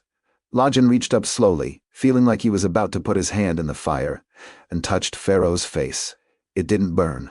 Her skin was smooth and cool, just like anyone's would have been. He pushed his hand into her hair, felt it tickling the webs between his fingers. He found the scar on her forehead with the very tip of his thumb, traced the line of it down her cheek to the corner of her mouth, tugging at her lip, his skin brushing rough against hers. There was a strange set to her face. He could tell it even in the dark. It was one he wasn't used to seeing on her, but there was no mistaking it. He could feel the muscles tense under her skin, see the moonlight on the cords standing from her scrawny neck. She was scared. She could laugh while she kicked a man in the face, smile at cuts and punches, treat an arrow through her flesh like it was nothing. But it seemed a gentle touch could put the fear in her. Would he seem pretty strange to Logen if he hadn't been so damn frightened himself? Frightened and excited all at once, they started pulling at each other's clothes together, as if someone had given the signal for the charge, and they were keen to get it over with. He struggled with the buttons on her shirt in the darkness, hands trembling, chewing at his lip, as clumsy as if he'd had gauntlets on. She had his open before He'd even done one of hers. Shit, he hissed. She slapped his hands away and undid the buttons herself, pulled her shirt off and dropped it beside her. He couldn't see much in the moonlight, only the gleaming of her eyes, the dark outline of her bony shoulders and her bony waist, splashes of faint light between her ribs and the curve, underneath one tit, a bit of rough skin round a nipple, maybe. He felt her pull his belt open, felt her cool fingers sliding into his trousers, felt her, shit, better, He dragged at her belt and fumbled it open, dug his hand down inside. Hardly subtle, maybe, but then he'd never been known for subtlety. His fingertips made it more or less into hair before he got his wrist stuck tight. Tight-a-dee. It wouldn't go any further, for all his straining. Shit, he muttered. Heard Pharaoh suck her teeth, felt her shift and grab her trousers with her free hand, dragging them down over her arse. That was better. He slid his hand up her bare thigh. Good thing he still had one middle finger. They have their uses. They stayed like that for a while, the pair of them kneeling in the dirt, nothing much moving apart from their two hands working back and forward, up and down, in and out, starting slow and gentle and getting quicker, silent except for Pharaoh's breath hissing through her teeth, Logen's rasping in his throat, the quiet suck and squelch of damp skin moving. She pushed herself up against him, wriggling out of her trousers, shoving him back up against the wall. He cleared his throat, suddenly hoarse. Should I? Toit. She got up on one foot and one knee, squatting over him with her legs wide open, spat in one cupped hand and took hold of his cock with it. She muttered something, shifting her weight, easing herself down onto him, grunting softly. He reached out and pulled her closer, one hand squeezing at the back of her thigh, feeling the muscles bunch and shift as she moved, the other tangled tight in her greasy hair, dragging her head down against his face. His trousers were screwed up tight round his ankles. He tried to kick them off and only got them tangled worse than ever, but he was damned if he was going to ask her to stop just for that. She whispered at him, mouth open, lips sliding warm and soft against his cheek, breath hot and sour in his mouth, her skin rubbing against his and sticking to it and peeling away again. He grunted back at her, and she rocked her hips against him, back and forward, back and forward, back and forward. One of her hands was clamped round his jaw, her thumb in his mouth. The other was between her legs, sliding up and down. He could feel her wet fingers curling round his fruits, more than a bit painful, more than a bit pleasant. What?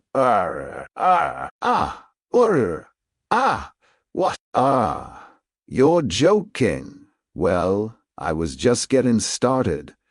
I did say it'd been a long time, must have been years. She slid off his wilting cock, wiped herself with one hand and smeared it angrily on the wall, dropped down on her side with her back to him, grabbed his coat and dragged it over her.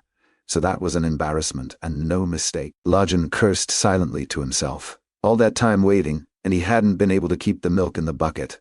He scratched his face sadly, picked at his scabby chin. Say one thing for Logen and fingers. Say he's a lover. He looked sideways at Pharaoh, at her faint outline in the darkness. Spiky hair, long neck stretched out, sharp shoulder, long arm pressed down against her side. Even with the coat over her, he could see the rise of her hip. He could guess her shape underneath. He looked at her skin, knowing what it felt like, smooth and sleek and cool. He could hear her breathing. Soft, slow, warm breathing. Hold on. There was something stirring down below again. Now, sore, but definitely stiffening. The one advantage of having a long time without the bucket fills up again quick. Logen licked his lips. It would be a shame to let the chance pass, just for a lack of nerve. He slid down beside her, shuffled up close, and cleared his throat. What? Her voice was sharp, but not quite sharp enough to warn him off. Well, give me a minute. And maybe. He lifted the coat up and ran his hand up her side, skin hissing quietly against skin, nice and slow. So she had plenty of time to shove him off. It wouldn't have surprised him any if she'd turned over and kneed him in the fruits, but she didn't. She shifted back against him, her bare arse pressing into his stomach, lifting one knee up. Why should I be giving you another chance? I don't know, he muttered, starting to grin. He slid his hand gently over her chest, across her belly, down between her legs. Same reason you gave me the first one? Pharaoh woke with a sudden jolt, not knowing where she was, only that she was trapped. She snarled and thrashed and flailed out with her elbow, fought her way free and scrambled away, teeth gritted, fists clenched to fight. But there were no enemies, only bare dirt and bleak rock and the pale gray morning. That and the big pink. Nine Fingers stumbled up, grunting and spitting, staring wildly around. When he saw no flatheads poised to kill him, he turned slowly to look at Pharaoh, eyes blinking bleary with sleep. Ah! He winced and touched his fingertips to his bloody mouth. They glared at each other for a moment, both stark naked and silent in the cold shell of the ruined mill. The coat they had been lying under crumpled on the damp earth between them. And that was when Pharaoh realized that she had made 3 serious mistakes. She had let herself fall asleep, and nothing good ever happened when she did that. Then she had elbowed 9 Fingers in the face, and what was much, much worse, so stupid she almost grimaced to think of it, she had fucked him the night before. Staring at him now in the harsh light of day, hair plastered against one side of his scarred and bloody face, a great smear of dirt down his pale side where he had been lying in the mud. She was not sure why. For some reason, cold and tired in the dark, she had wanted to touch someone and be warm for just a moment, and she had let herself think who would be worse off for it. Madness. They both were worse off. That was clear enough. Where things had been simple, now they were sure to be complicated. Where they had been getting an understanding, now there would be only confusion. She was confused already, and he was starting to look hurt and angry. And what was the surprise? No one enjoys an elbow in the face while they sleep. She opened her mouth to say sorry, and it was then she realized. She did not even know the word. All she could do was say it in Cantic. But she was so angry with herself she growled it at him like an insult. He certainly took it as one. His eyes narrowed and he snapped something at her in his own tongue, snatched his trousers up and shoved one leg in, muttering angrily under his breath. "Fucking pink," she hissed back, fists bunched with a surge of fury. She snatched up her torn shirt and turned her back on him. She must have left it in a wet patch. The ragged cloth stuck tight to her crawling skin like a layer of cold mud as she yanked it on. Damn shirt, Damn pink! She ground her teeth with frustration as she dragged her belt closed. Damn belt! If only she could have kept it closed. It was always the same. Nothing was easy with people, but she could always count on herself to make things more difficult than they had to be. She paused for a moment, with her head down. Then she half-turned towards him. She was about to try and explain that she had not meant to smash his mouth, but that nothing good ever happened when she slept. She was about to try and tell him that she had made a mistake, that she had only wanted to be warm. She was about to ask him to wait, but he was already stomping out of the broken doorway with the rest of his clothes clutched in one hand. "Fuck him, then," she hissed as she sat down to pull her boots on. But then that was the whole problem. Jezal sat on the broken steps of the temple, picking sadly at the frayed stitches on the torn-off shoulder of his coat, and staring out across the limitless expanse of mud towards the ruins of Olcus, looking for nothing. Bayaz lay propped up in the back of the cart, face bony and corpse-pale with veins bulging round his sunken eyes, a hard frown chiseled into his colorless lips. "How long do we wait?" asked Jezal, once again. "As long as it takes," snapped the Magus, without even looking at him.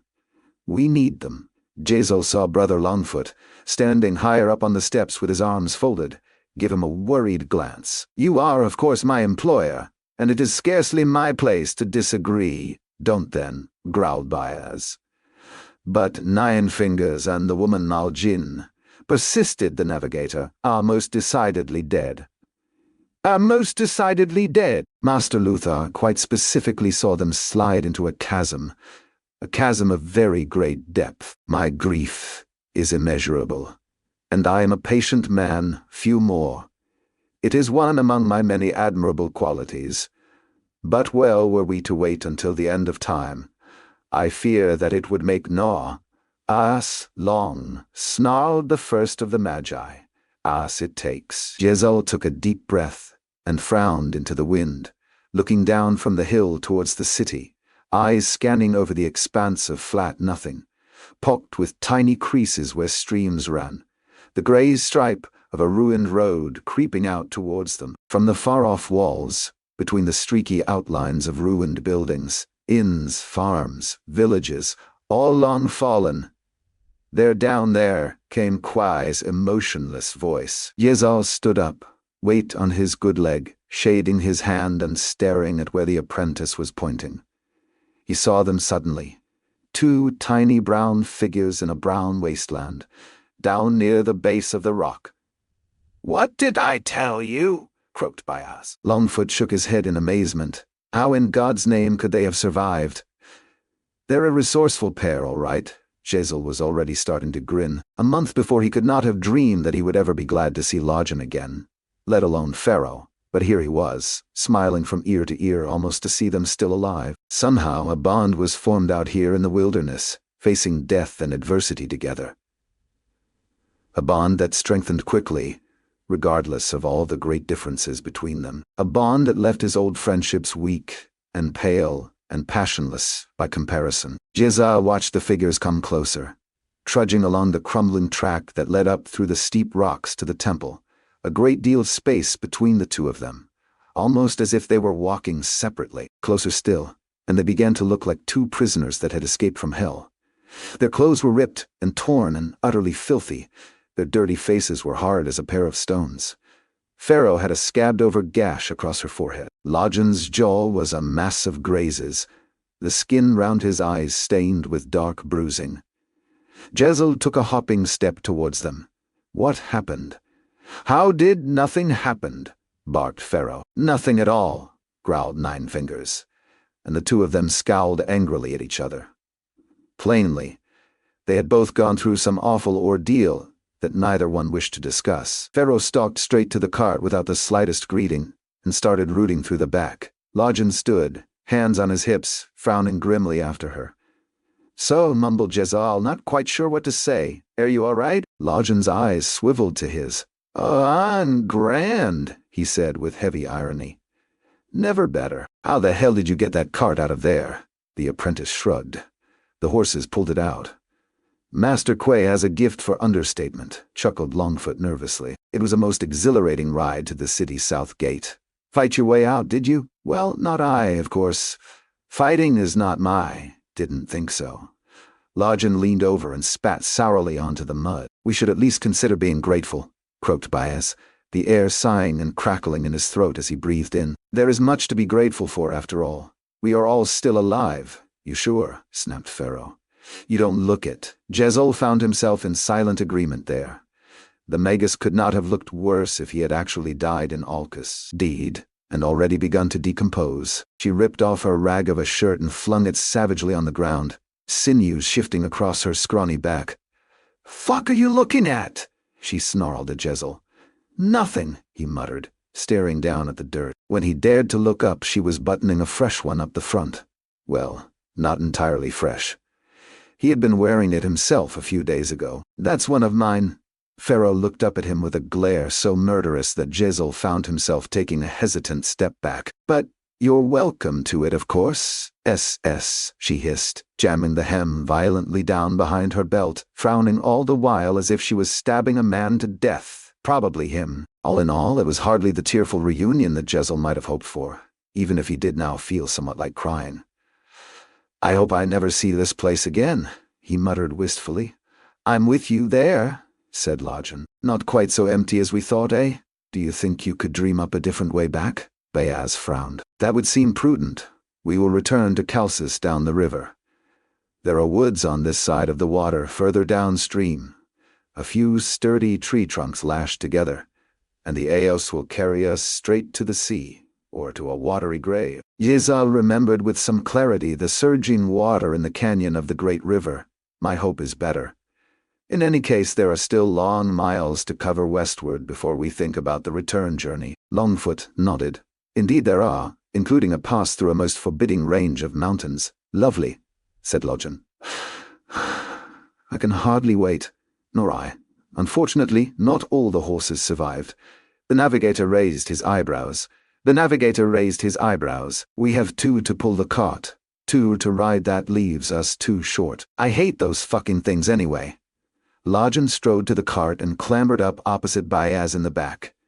There was a long pause as they all considered the situation. 2 horses, 3 riders. Never a happy position. Longfoot was the first to speak. "I will need, of course, to scout forward as we come close to the mountains. Scouting, alas, is an essential part of any successful journey, one for which, unfortunately, I will require one of the horses." "I should probably ride," murmured Jezal, shifting painfully. "What with my leg?" Pharaoh looked at the cart, and Jezal saw her eyes meet Logen's for a brief and intensely hostile moment. "I'll walk," she barked. Chapter 39. The Hero's Welcome. It was raining as superior Glokta hobbled back into Adua. A mean, thin, ugly sort of rain on a hard wind off the sea, that rendered the treacherous wood of the gangplank, the squealing timbers of the wharf, the slick stones of the quay, all slippery as liars. He licked at his sore gums, rubbed at his sore thigh, swept his grimace up and down the grey shoreline. A pair of surly-looking guardsmen were leaning against a rotten warehouse, 10 paces away. Further on, a party of dockers were involved in a bitter dispute over a heap of crates. A shivering beggar nearby took a couple of paces towards Glokta, thought better of it, and slunk away. No crowds of cheering commoners, no carpet of flower petals, no archway of drawn swords, no bevy of swooning maidens. It was hardly too great a surprise. There had been none the last time he returned from the south. Crowds rarely cheer too loudly for the defeated, no matter how hard they fought, how great their sacrifices, how long the odds. Maidens might wet themselves over cheap and worthless victories, but they don't so much as blush for "I did my best." Nor will the Archlector, I fear. A particularly vicious wave slapped at the seawall and threw a cloud of sullen spray all over Glokta's back. He stumbled forward. Cold water dripping from his cold hands, slipped and almost fell, tottered gasping across the quay, and clung to the slimy wall of a crumbling shed at the far side. He looked up and saw the 2 guards staring at him. "Is there something?" he snarled, and they turned their backs, muttering and pulling up their collars against the weather. Glokta fumbled his coat tight around him, felt the tails snatching at his wet legs. A few months in the sun, and you feel as though you'll never be cold again. How soon we forget. He frowned up and down the empty wharves. How soon we all forget. He frowned up and down the empty wharves. Mamaje, Frost looked pleased as he stepped off the gangplank with Glokta's box under his arm. You don't much like hot weather, do you? The practical shook his heavy head, half grinning into the winter drizzle.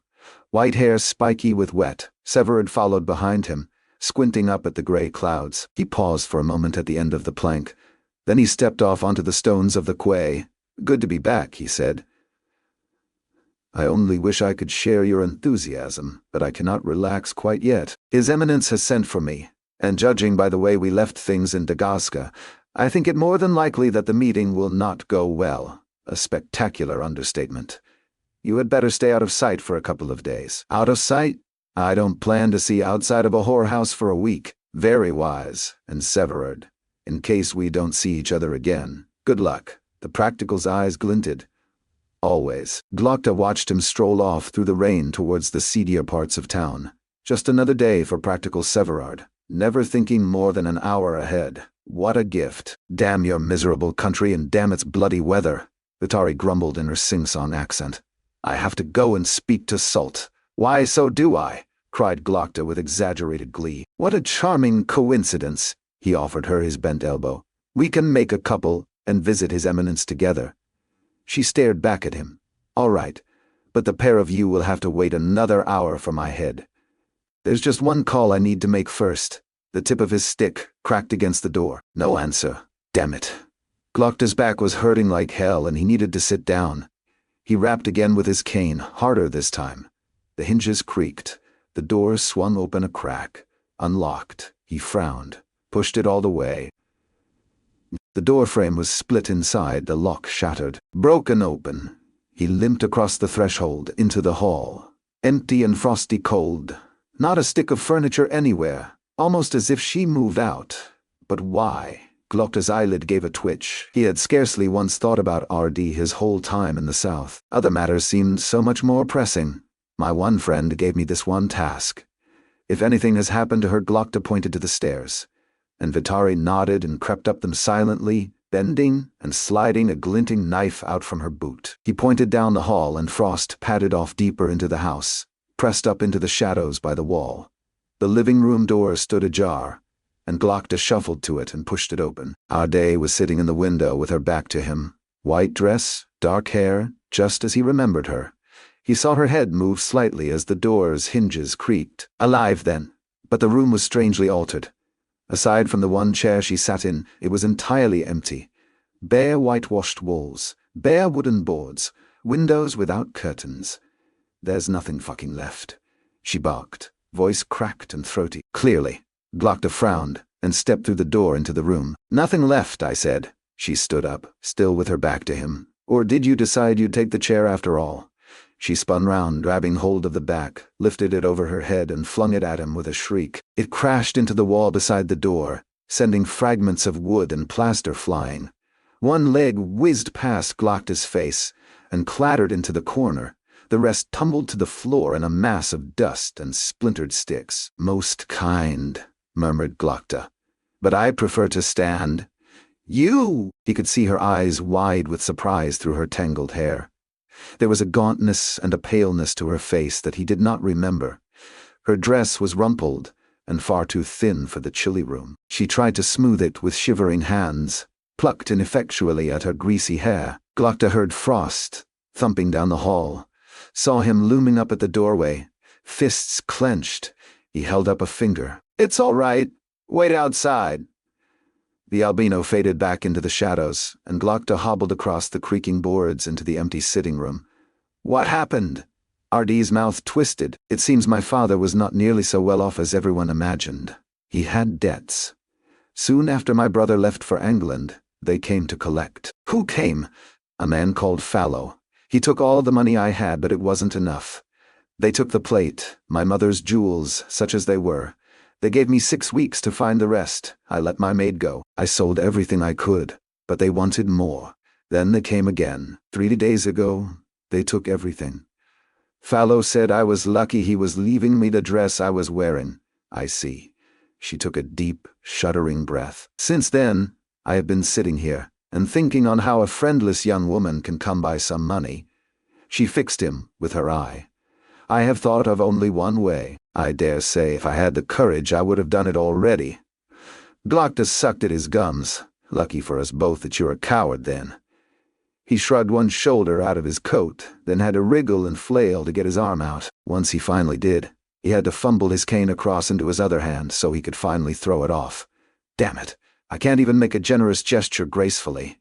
Finally, he held it out to her, tottering slightly on his weak leg. "You sure you don't need it more than me? Take it. At least then I won't have to get the bloody thing back on." That brought half a smile from her. "Thank you," she muttered as she pulled it round her shoulders. "I tried to find you, but I didn't know where you were. I am sorry for that, but I am here now. You need not worry about anything. You will have to come and stay with me tonight. My quarters are not spacious, but we'll find a way. There will be plenty of room once I am face down in the docks, after all. What about after that?" "After that you will come here. Tomorrow this house will be just as it was." She stared at him. "How?" "Oh, I will see to it. First of all we get you in the warm. Superior Glokta, friend to the friendless." She closed her eyes as he spoke, and he heard breath snorting fast through her nose. She swayed slightly, as if she hardly had the strength to stand any longer. Strange how, as long as the hardship lasts, we can stand it. As soon as the crisis is over, the strength all leaches away in an instant. Glokta reached out, almost touched her shoulder to steady her, but at the last moment her eyes flickered open, and she straightened up again, and he pulled his hand away. "Superior Glokta, rescuer of young women in distress," he guided her into the hallway and towards the broken front door. "If you could give me one moment with my practicals, of course." R.D. looked up at him, big, dark eyes rimmed with worried pink. "And thank you. Whatever they say, you're a good man." Glokta had to stifle a sudden urge to giggle. "A good man? I doubt that Salem Ruse would agree, or Goffred Hornlack, or Magister Colt, or Corsten Danverms. General Visbrook, Ambassador Islik, Inquisitor Harker, or any of 100 others scattered through the penal colonies of Angland, or squatting in Dagazka, waiting to die. And yet R.D. West thinks me a good man. A strange feeling, and not an unpleasant one. It feels almost like being human again. What a shame that it comes so late in the day." He beckoned to Frost as R.D. shuffled out in his black coat. "I have a task for you, my old friend." "One last task." Glokta slapped his hand down on the albino's heavy shoulder and squeezed it. "Do you know a moneylender called Fallow?" Frost nodded slowly. "Find him and hurt him. Bring him here and make him understand who he has offended. Everything must be restored. Better than it was, tell him that. Give him one day, and then you find him, wherever he is, and you start cutting. You hear me? Do me that one favor." Frost nodded again, his pink eyes glinting in the dim hallway. "Zolt will be expecting us," murmured Vitari, peering down at them from the stairs, arms crossed, gloved hands hanging limp over the rail. "Of course he will." Glokta winced as he hobbled to the open door, "and we wouldn't want to keep His Eminence waiting." Click, tap, pain. That was the rhythm of Glokta's walking. The confident click of his right heel, the tap of his cane on the echoing tiles of the hallway, then the long scrape of his left foot with the familiar pain in the knee, arse and back. Click, tap, pain. He had walked from the docks to R.D.'s house, to the Agrient, to the House of Questions, and all the way up here, limped, on my own, without help. Now every step was agony. He grimaced with each movement. He grunted and sweated and cursed. "But I'm damned if I'm slowing down. You don't like to make things easy, do you?" muttered Vitari. "Why should they be?" he snapped. "You can console yourself with the thought that this conversation will most likely be our last. Then why even come? Why not run?" Glokta snorted. "In case you hadn't noticed, I am an exceptionally poor runner. And I'm curious to know why His Eminence didn't leave me there to rot along with all the rest. Your curiosity might be the death of you. If the Arch-Lector wants me dead, limping the other way will do me little good. I'd rather take it standing up." He winced at a sudden spasm through his leg. "Or maybe sitting down. Either way, face to face with my eyes open." "Your choice, I suppose. That's right, my last one." They came into Salt's anteroom. He had to admit to being somewhat surprised to have come this far. He had been expecting every black-masked practical they had passed in the building to seize hold of him. He had been expecting every black-clothed inquisitor to point and scream for his immediate arrest. And yet here I am again, the heavy desk, the heavy chairs, the two towering practicals flanking the heavy doors were all the same. I am Superior Glokta, of course. The Archlector's secretary bowed his head respectfully. You may go in at once. His Eminence is expecting you. Light spilled out of the Archlector's office and into the narrow chamber. I'll wait here. Vitari slid into one of the chairs and swung her damp boots up on another.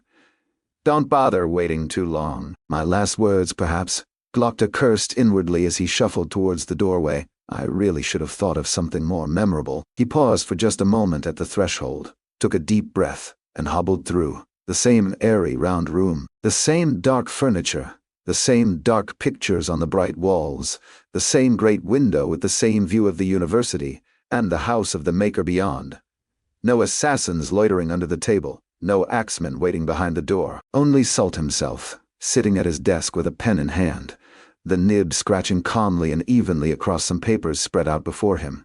Superior Glokta! Salt started up and swept gracefully across the polished floor towards him, white coat flapping.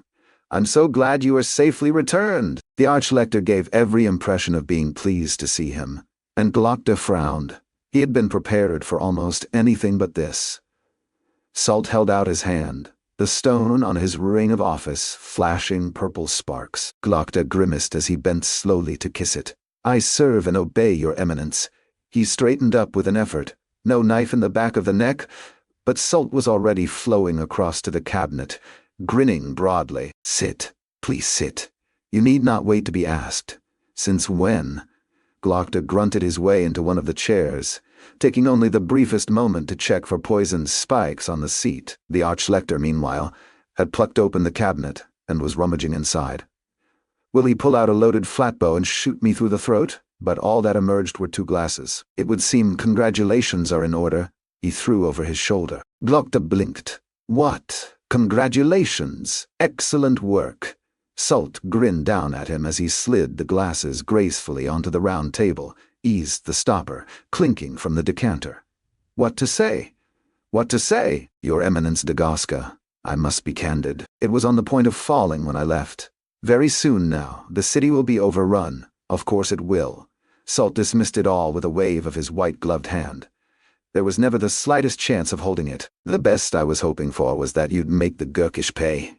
And how you did that. Glokta, how you did that. Then you are pleased. He hardly dared say the word. I am delighted. If I had written the tale myself, it could not have worked out better. The incompetence of the Lord Governor, the treachery of his son. It all showed how little the regular authorities can be relied upon in a crisis.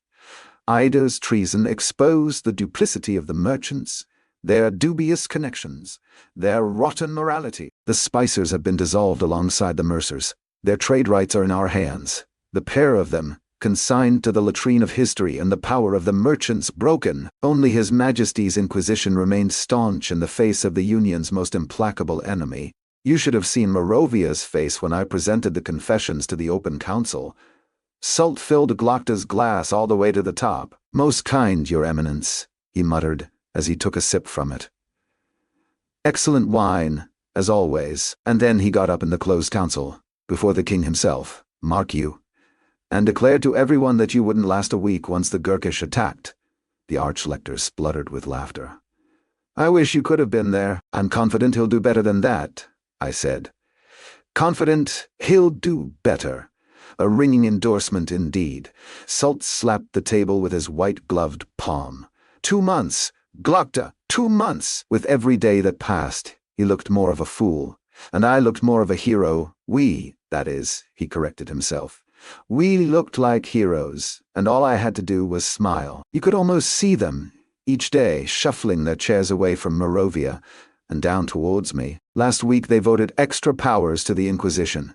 9 votes to 3. 9 to 3. Next week we'll go further.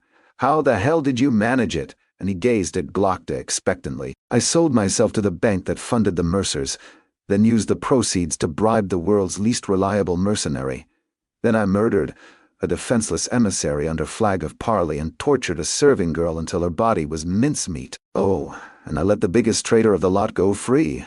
It was, without doubt, a heroic business. How did I manage it?" "Rising early," he murmured. Salt's eye flickered, and Glokta caught it. A trace of annoyance, perhaps. A trace of mistrust, but it was quickly extinguished. "Rising early, of course." He raised his glass. "The second greatest virtue. It comes just behind ruthlessness. I like your style, Glokta. I've always said so." "Have you indeed?" But Glokta humbly inclined his head. Practical Vitara's dispatches were filled with admiration. "I particularly enjoyed the way you dealt with the Gurkish emissary. That must have wiped the smile from the Emperor's face, if only for a moment.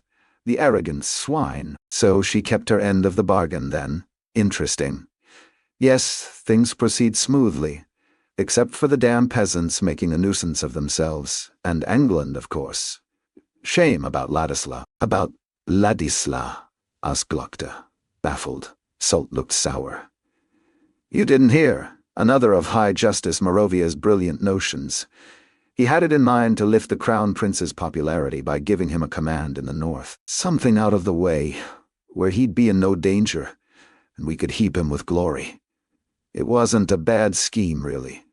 Except that out of the way became in the way, and he commanded himself straight into his grave. His army with him? A few thousand of them, but mostly that rubbish the nobles sent as levies. Nothing of much significance. Ostenhorn is still in our hands, and it wasn't my idea, so, all in all done, between you and me, it's probably for the best. Ladisla was insufferable. I had to dig him out of more than one scandal. Never could keep his trousers closed, the damn half-wit. Reynaud seems to be a different kind of a man. Sober, sensible. Do as he's bloody told. Better all round. Providing he doesn't go and get himself killed, of course, we'd be in a pickle then." Salt took another swig from his glass and worked it round his mouth with some satisfaction. Glokta cleared his throat. "While he is in a good mood, there was one issue I wished to discuss with you, Your Eminence. The Gurkish agent we found within the city. She was— how to describe this without sounding like a madman? But Salt was ahead of him once again. "I know. An eater, you know. Even about this." The Archlector sat back and shook his head. "An occult abomination. A tale straight from a storybook. Eating the flesh of men. Apparently, it is a practice well established down in the barbaric south. But don't concern yourself about it. I am already taking advice. Who gives advice about such things as these?" The Archlector only flashed his silky smile. "You must be tired. The weather over there can be so very draining. All that heat and dust, even in the winter. Take a rest. You deserve it. I'll send for you if anything comes up." And Salt took up his pen and looked back to his papers, leaving Glokta with nothing to do but shuffle for the door, a look of profound puzzlement on his face. "You almost look like you're still alive," muttered Vitari as he hobbled out into the anteroom. "True, or about as close as I come to it." Salt was pleased. He still could hardly believe it. The very words sounded strange together. He damn well should be. "After the talking up I gave you, huh?" Glokta frowned. "It seems I owe you an apology." "Keep it. It isn't worth shit to me. Just trust me next time." "A fair demand," he conceded, glancing sideways at her. "But you have to be joking." The chamber was filled with fine furniture, almost overfilled. Richly upholstered chairs, an antique table, a polished cabinet, all lavish for the small sitting room. A huge old painting of the Lords of the Union paying homage to Herod the Great entirely filled one wall. A thick Cantic carpet had been rolled out across the boards, almost too big for the floor. A healthy fire crackled in the grate between two antique vases, and the room was homely and pleasant and warm. What a difference a day can make with the right encouragement. "Good," said Glokta as he looked round. "Very good." "Of course," muttered Fallow, head bowed respectfully, hat halfway to being crushed in his hands. "Of course, superior. I have done everything possible. Most of the furniture I had sold already, and so I replaced with better, the best I could find. The rest of the house is just the same. I hope that it's adequate. I hope so too. Is it adequate? Artie was scowling at Fallow. It will serve. Excellent, said the moneylender nervously, glancing briefly at Frost and then down at his boots. Excellent. Please accept my very deepest apologies. I had no idea, of course, absolutely no idea, Superior, that you were involved in any way. Of course, I would never. I am so very sorry. It really isn't me you should be apologizing to, is it? No, of course. He turned slowly to Artie. My lady, please accept my deepest apologies. Artie glared at him, lip curled, and said nothing. Of course, he muttered as he fell to all fours. I do apologize, my lady, most humbly. If you could only find it in your heart, I beg you. He reached out gingerly to touch the hem of her dress, and she jerked back, then swung her foot and kicked him savagely in the face. Gah! Squawked the moneylender, rolling onto his side, dark blood bubbling out of his nose and all over the new carpet. Glokta felt his brows go up. That was unexpected. That's for you, fucker. The next kick caught him in the mouth, and his head snapped back, spots of blood spattering onto the far wall. Arday's shoe thudded into his gut and folded him up tight. You! She snarled. You! She kicked him again and again, and Fallow shuddered and grunted and sighed, curling up in a ball. Frost moved away from the wall a step, and Glokta held up his finger. That's all right, he murmured. I think she has it covered. The kicks began to slow. Glokta could hear Artie gasping for air. Her heel dug into Fallow's ribs, her toe cracked into his nose again. If she ever gets bored, she might have a bright future as a practical. She worked her mouth, leaned over and spat onto the side of his face.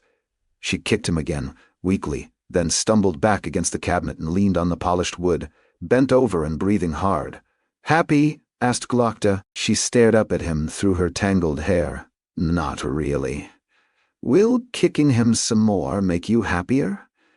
Her brows wrinkled as she looked down at Fallow, wheezing on his side on the carpet. She took a step forward and booted him hard in the chest one more time, rocked away, wiping some snot from under her nose. She pushed her hair out of her face. I'm done. Fine. Get out. Hiss, Glokta. Out, worm. Of course. Fallow drooled through his bloody lips, crawling for the door, Frost looming over him the whole way. Of course. Thank you. Thank you all so much. The front door banged shut. Artie sat down heavily in one of the chairs, elbows resting on her knees, forehead resting on her palms. Glokta could see her hands trembling slightly. It can really be very tiring, hurting someone. I should know, especially if you aren't used to it. I wouldn't feel too badly, he said. I'm sure he deserved it. She looked up, and her eyes were hard. I don't. He deserves worse. That was unexpected, too. Do you want him to have worse? She swallowed, slowly sat back. No, up to you. But it's nice to have the option. You may want to change your clothes. She looked down. Oh, spots of Fallow's blood were spattered as far as her knees. I don't have anything. There's a room full of new ones, upstairs. I made sure of it. I'll arrange for some dependable servants as well. I don't need them. Yes, you do. I won't hear of you here alone. She shrugged her shoulders hopelessly. I have nothing to pay them with. Don't worry. I'll take care of it. All compliments of the hugely generous Valent and Balk, after all. Don't worry about anything. I made a promise to your brother, and I mean to see it through. I'm very sorry that things came this far. I had a great deal to take care of in the south. Have you heard from him, by the way? Artie looked up sharply, her mouth slightly open. You don't know. Know what? She swallowed, and stared down at the floor. Colum was with Prince Ladisla at this battle that everyone is talking of. Some prisoners were taken, have been ransomed, wasn't among them, they presume. She paused for a moment, staring at the blood on her dress. They presume he was killed? Killed? Glokta's eyelid fluttered. His knees felt suddenly weak. He took a lurching step back and sank into a chair. His own hands were trembling now, and he clasped them together. Deaths! They happen every day. I caused thousands of them not long ago with hardly a thought. I looked at heaps of corpses and shrugged. What makes this one so hard to take? And yet it was. Killed, he whispered. She nodded slowly and put her face in her hands. Chapter 40. Cold Comfort. West. peered out of the bushes, through the drifting flakes of snow, down the slope toward the Union picket. The sentries were sat in a rough circle, hunched round a steaming pan over a miserable tongue of fire on the far side of the stream. They wore thick coats, breath smoking, weapons almost forgotten in the snow around them. West knew how they felt. Bayaz might come this week. He might come next week, but the cold they had to fight every minute of every day. "Right then," whispered Three Trees. "You'd best go down there on your own." They might not like the looks of me and the rest of the boys, all rushing down on him from the trees. The dogman grinned. "Might shoot one of us, and that be some kind o' shame," hissed Dow, "after we come so far. Give us the shout when they're good and ready for a crew of Northmen to come wandering out the woods, eh?" "I will," said West. He dragged the heavy sword out of his belt and handed it to Three Trees. "You better hold on to this for me. Good luck," said the dogman. "Good luck," said the dogman. "Good luck," said Dow, lips curling back into his savage grin. Furious, West walked out slowly from the trees and down the gentle slope towards the stream, his stolen boots crunching in the snow, his hands held up above his head to show he was unarmed. Even so, he could hardly have blamed the sentries if they shot him on sight. No one could have looked more like a dangerous savage than he did now, he knew. The last tatters of his uniform were hidden beneath a bundle of furs and torn scraps, tied around his body with twine, a stained coat stolen from a dead Northman over the top. He had a few weeks' growth of scraggy beard across his scabby face. His eyes were sore and watering, sunken with hunger and exhaustion. He looked like a desperate man, and what was more, he knew, he was one. A killer, the man who murdered Crown Prince Ladisla. The very worst of traitors. One of the sentries looked up and saw him, started clumsily from his place, knocking the pan hissing into the fire, snatching his spear out of the snow. "Stop!" he shouted, in slurred Northern. The others jumped up after him, grabbing at their weapons, one fumbling at the string on his flatbow with mittened fingers. West stopped, flecks of snow settling gently on his tangled hair and across his shoulders. "Don't worry," he shouted back in common. "I'm on your side." They stared at him for a moment. "We'll see," shouted one. "Come on across the water, but do it slow." He crunched on down the slope and sloshed out into the stream, gritted his teeth as the freezing water soaked him up to his thighs. He struggled up the far bank and the four sentries shuffled into a nervous half-circle around him, weapons raised. "Raised! Watch him. It could be a trick."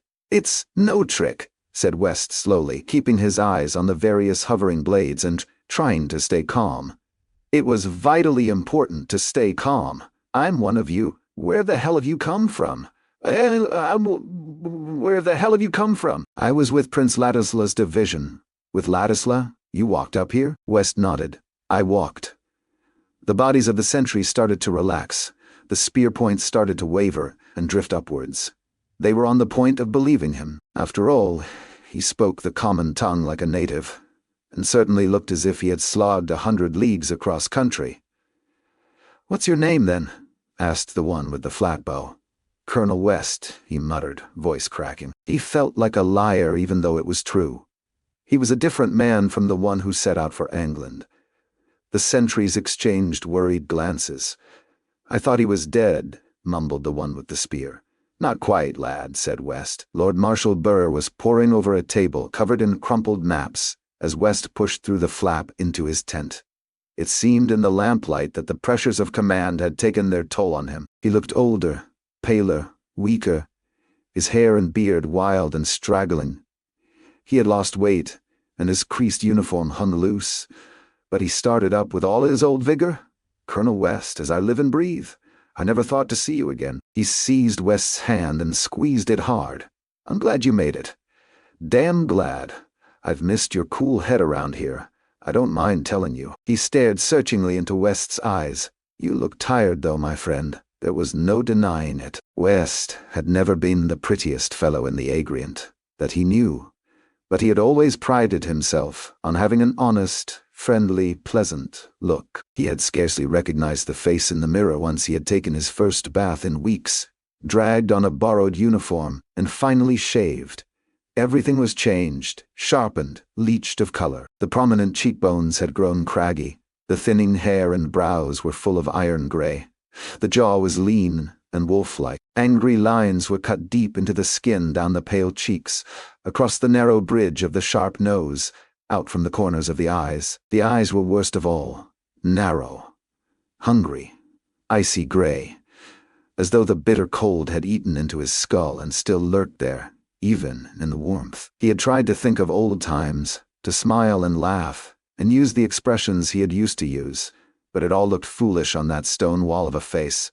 A hard man had glared back at him from the glass, and would not go away. "It was a difficult journey, sir," Burr nodded. "Of course it was, of course. A bastard of a journey and the wrong time of year for it. A good thing I sent those Northmen with you, as it turned out." "A very good thing, sir. A most courageous and resourceful group. They saved my life, more than once." He glanced sideways at Pike, loitering behind him in the shadows at a respectful distance. "All our lives." Burr peered over at the convict's melted face. "And who is this?" "This is Pike, sir, a sergeant with the Stariksa levies, cut off from his company in the battle." The lies spilled out of West's mouth with a surprising ease. "He and a girl, I believe a cook's daughter who was with the baggage, joined us on the way north. He has been a great help, sir. A good man in a tight spot. Wouldn't have made it without him." "Excellent," said Burr, walking over to the convict and seizing his hand. "Well done. Your regiment is gone, Pike. Not many survivors, I'm sorry to say. Damn few survivors, but I can always use trustworthy men here at my headquarters, especially ones who are good in the tight spot." He gave a long sigh. "I have few enough of them to hand. I hope that you'll agree to stay with us." The convict swallowed. "Of course, Lord Marshal. It would be an honor." "What about Prince Ladisla?" murmured Burr. West took a deep breath and looked down at the ground. "Prince Ladisla." He trailed off and slowly shook his head. "Horsemen surprised us and overran the headquarters. It happened so fast I looked for him afterwards, but—" "I see." "Well, there it is. He should never have been in command, but what could I do? I'm only in charge of the damn army." He laid a fatherly hand on West's shoulder. "Don't blame yourself. I know you did everything you could." West dared not look up. He wondered what Burr would have said had he known what really happened, out there in the cold wilderness. "Have there been any other survivors?" "A handful. No more than a handful, and a sorry one at that." Burr burped, grimaced, and rubbed at his gut. "I must apologize. Food up here and all." He burped again. "Forgive me, sir, but what is our situation? Right to business, West? I always liked that about you. Right to business. Well, I'll be honest. When I received your letter, we planned to head back south to cover Ostenhorn, but the weather's been dire, and we've scarcely been able to move. The Northmen seem to be everywhere. Bethod may have had the bulk of his army near the Cumnor, but he left enough up here to make things damn difficult for us. We've had constant raids against our lines of supply, more than one pointless and bloody skirmish, and a chaotic nighttime action which almost caused full-scale panic in Croy's division. Polder and Croy. Unpleasant memories began to crowd back into West's mind, and the simple physical discomforts of the journey north began to seem rather appealing. "How are the generals?" Burr glared up from under his heavy eyebrows. "Could you believe me if I said they were worse than ever? You can scarcely put the two in the same room without them starting to bicker. I have to have briefings with each on alternate days, so as to avoid fisticuffs in my headquarters. A ludicrous state of affairs." He gripped his hands behind him as he strode grimly round the tent. "But the damage they're doing pales compared to the damn cold. There are men down with frostbite, with fever, with scurvy. The sick tents are brimming. For every man the enemy have killed, we've lost 20 to the winter, and those still walking have got precious little stomach left for a fight. As for scouting, don't get me started." He slapped angrily at the maps on the table. "Charts of the land up here are all works of imagination, useless, and we've barely any skilled scouts at all. Mist every day, and snow. And we can't see from one side of the camp to the other. Honestly, West, we've not the slightest idea where Bethod's main body is right now. As to the south, sir, perhaps 2 days' march behind us." Burr's brows went up. "He is?" "Hayes. 3 trees and his Northmen kept them under close watch as we moved, and even arranged a few unpleasant surprises for some of their outriders, like the one that they gave us. West?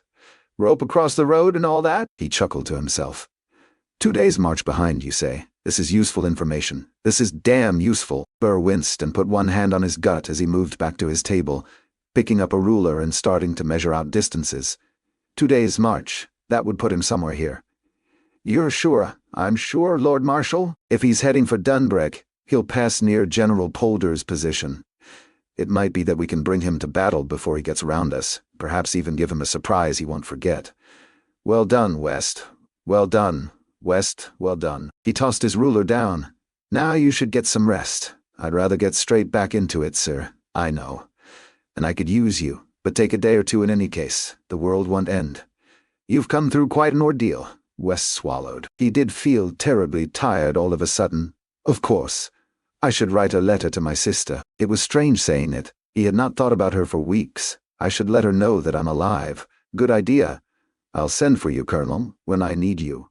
And Burr turned away and hunched back over his charts. I won't forget that, whispered Pike in West's ear as he lurched back through the flap into the cold.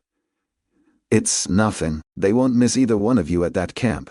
It's Sergeant Pike again is all. You can put your mistakes behind you.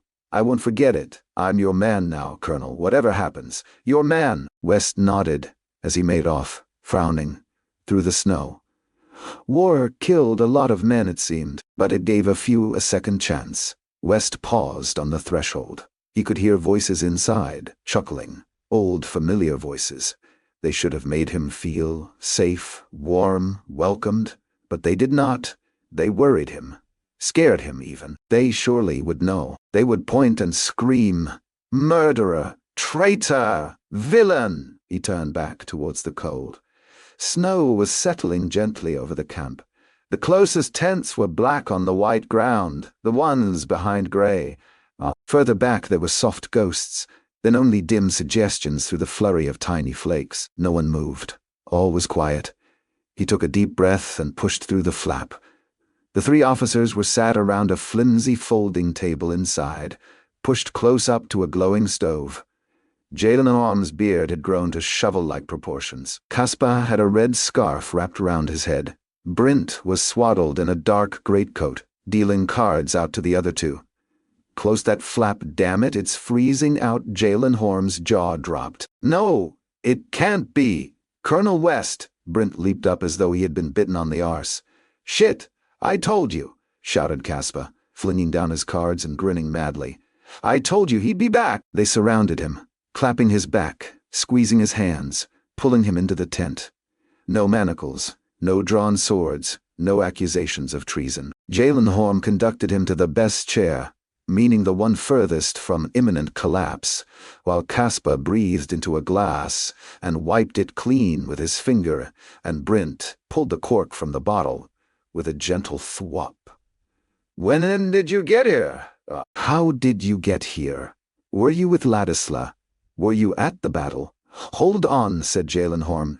Give him a minute. West waved him down. I got here this morning, and would have come to you at once apart from a crucial meeting with a bath and a razor, and then one with Marshal Burr. I was with Ladisla at the battle, and I got here by walking across country, with the help of 5 Northmen, a girl, and a man with no face. He took the glass and gulped down the contents in one go, winced and sucked his teeth as the spirit burned its way down into his stomach, already starting to feel glad that he decided to come in. Don't be shy, he said as he held the empty glass out. Walking across country, whispered Brint, shaking his head as he poured. With 5 Northmen, a girl, you say? That's right, West frowned, wondering what Cathal was doing right now, wondering whether she needed help. Foolishness. She could look after herself. You made it with my letter then, Lieutenant? He asked Jezal. Some cold and nervous nights on the road, grinned the big man. But I did, except that it's Captain now, said Caspar, sitting back on his stool. Is it indeed? Jezal shrugged modestly. Thanks to you, really. The Lord Marshal put me on his staff when I got back, though Captain Jezal still finds time to spend with us, little people. Bless him. Brent licked his fingertips and started dealing 4 hands. "I've no stake, I'm afraid," muttered West. Caspar grinned. "Don't worry, Colonel. We don't play for money anymore. Without Luther to make poor men of us all, it hardly seemed worth it. He never turned up. They just came and pulled him off the boat. Hoff sent for him. We've heard nothing since. Friends in high places," said Brent sourly. "Probably swanning about in Adua on some easy detail, making free with the women while the rest of us are freezing our arses off. Though let's be honest. Threw in Jalenhorm, he made free enough with the women even when we were there." West frowned. That was all too unfortunately true. Caspar scraped his hand up off the table. "So anyway, we're just playing for honor. Though you'll not find much of that here," quipped Brent. The other two burst out laughing and Caspar dribbled booze into his beard. West raised his eyebrows. Clearly they were drunk, and the sooner he joined them the better. He swilled down the next glass and reached for the bottle. "Well, I'll tell you one thing," Jalenhorm was saying, sorting his cards with fumbling fingers.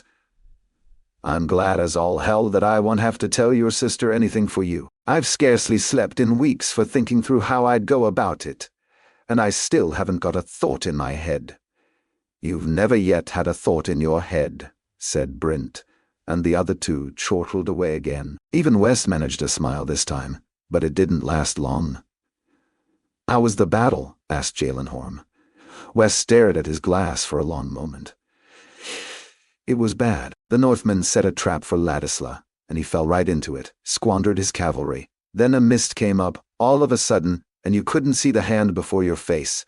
Their horse were on us before we knew what was happening. I took a knock on the head, I think. Next I remember I was in the mud on my back and there was a Northman bearing down on me. With this, he slid the heavy sword out of his belt and laid it down on the table. The 3 officers stared at it, spellbound. "Bloody hell," muttered Caspar. Brent's eyes were wide. "How did you get the better of him?" "I didn't. This girl I was telling you yes." She smashed his brains out with a hammer. "Saved my life." "Bloody hell," muttered Caspar. "Phew." Brent sat back heavily in his chair. "Sounds like quite a woman." West was frowning, staring down at the glass in his hand. "You could say that." He remembered the feeling of Cathal sleeping beside him, her breath against his cheek. "Quite a woman. You really could say that." He drained his glass and stood up, stuck the Northman's sword back through his belt. "You're going?" asked Brent. "There's something I need to take care of." Jalenhorm stood up with him. "I should thank you, Colonel, for sending me off with the letter. It sounds like you were right. There was nothing I could have done." "No." West took a deep breath and blew it out. There was nothing anyone could have done. The night was still, and crisp, and cold, and West's boots slipped and squelched in the half-frozen mud. Fires burned here and there, and men clustered round them in the darkness, swaddled in all the clothes they possessed, breath-smoking, pinched faces lit in flickering yellow. One fire burned brighter than the others, up on a slope above the camp, and West made for that now, feet weaving from the drink. He saw 2 dark figures sitting near it, taking shape as he came closer. Black Dow was having a pipe, chaga smoke curling out from his fierce grin, an open bottle wedged between his crossed legs, several empty ones scattered in the snow nearby. Somewhere away to the right, off in the darkness, West could hear someone singing in Northern, a huge, deep voice, and singing very badly.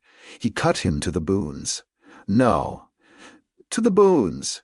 To the weight on? You all right?" asked West, holding his gloved hands out to the crackling flames. 3 trees grinned happily up at him, wobbling slightly back and forward. West wondered if it was the first time he had seen the old warrior's smile. He jerked a thumb down the hill. "Tull's having a piss, and singing.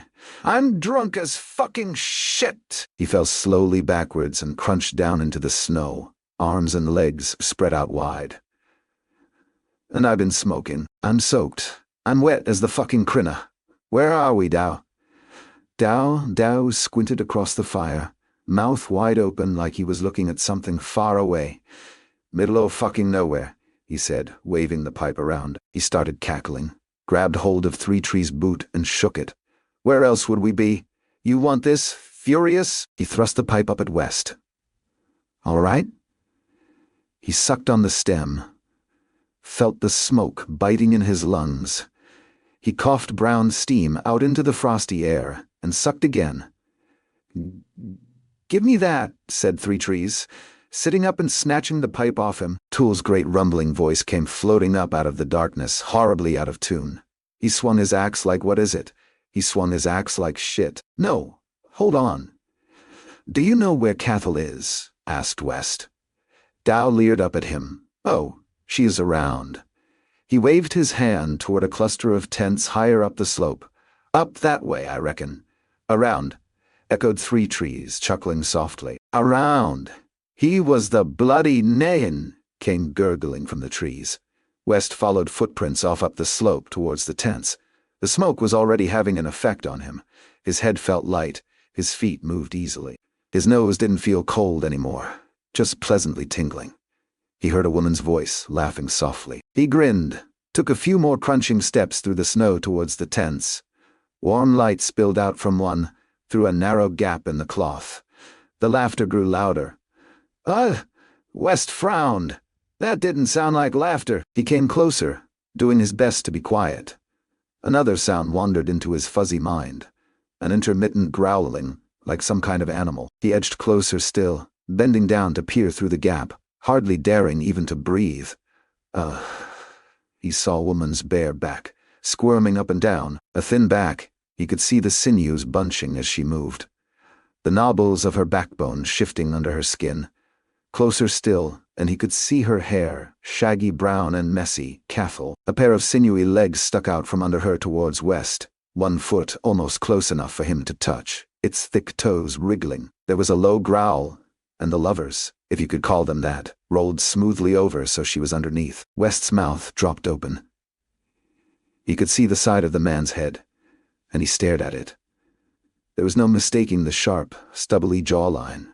The dogman. His arse was sticking up towards West, moving in and out. Cathal's hand clutched at one hairy buttock, squeezing at it in time to the movement. West clamped one hand over his mouth, eyes bulging, half horrified, half strangely aroused. He was caught hopelessly between wanting to watch and wanting to run, and came down on the ladder without thinking. He took a step back. His heel caught a tent peg, and he went sprawling over with a stifled cry.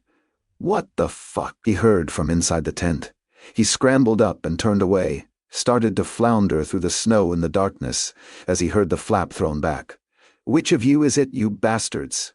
came Dogman's voice from above, bellowing in Northern. "That you, Dow? I'll fucking kill you." That's it for today's video. The next part arrives tomorrow. Subscribe so you don't miss it.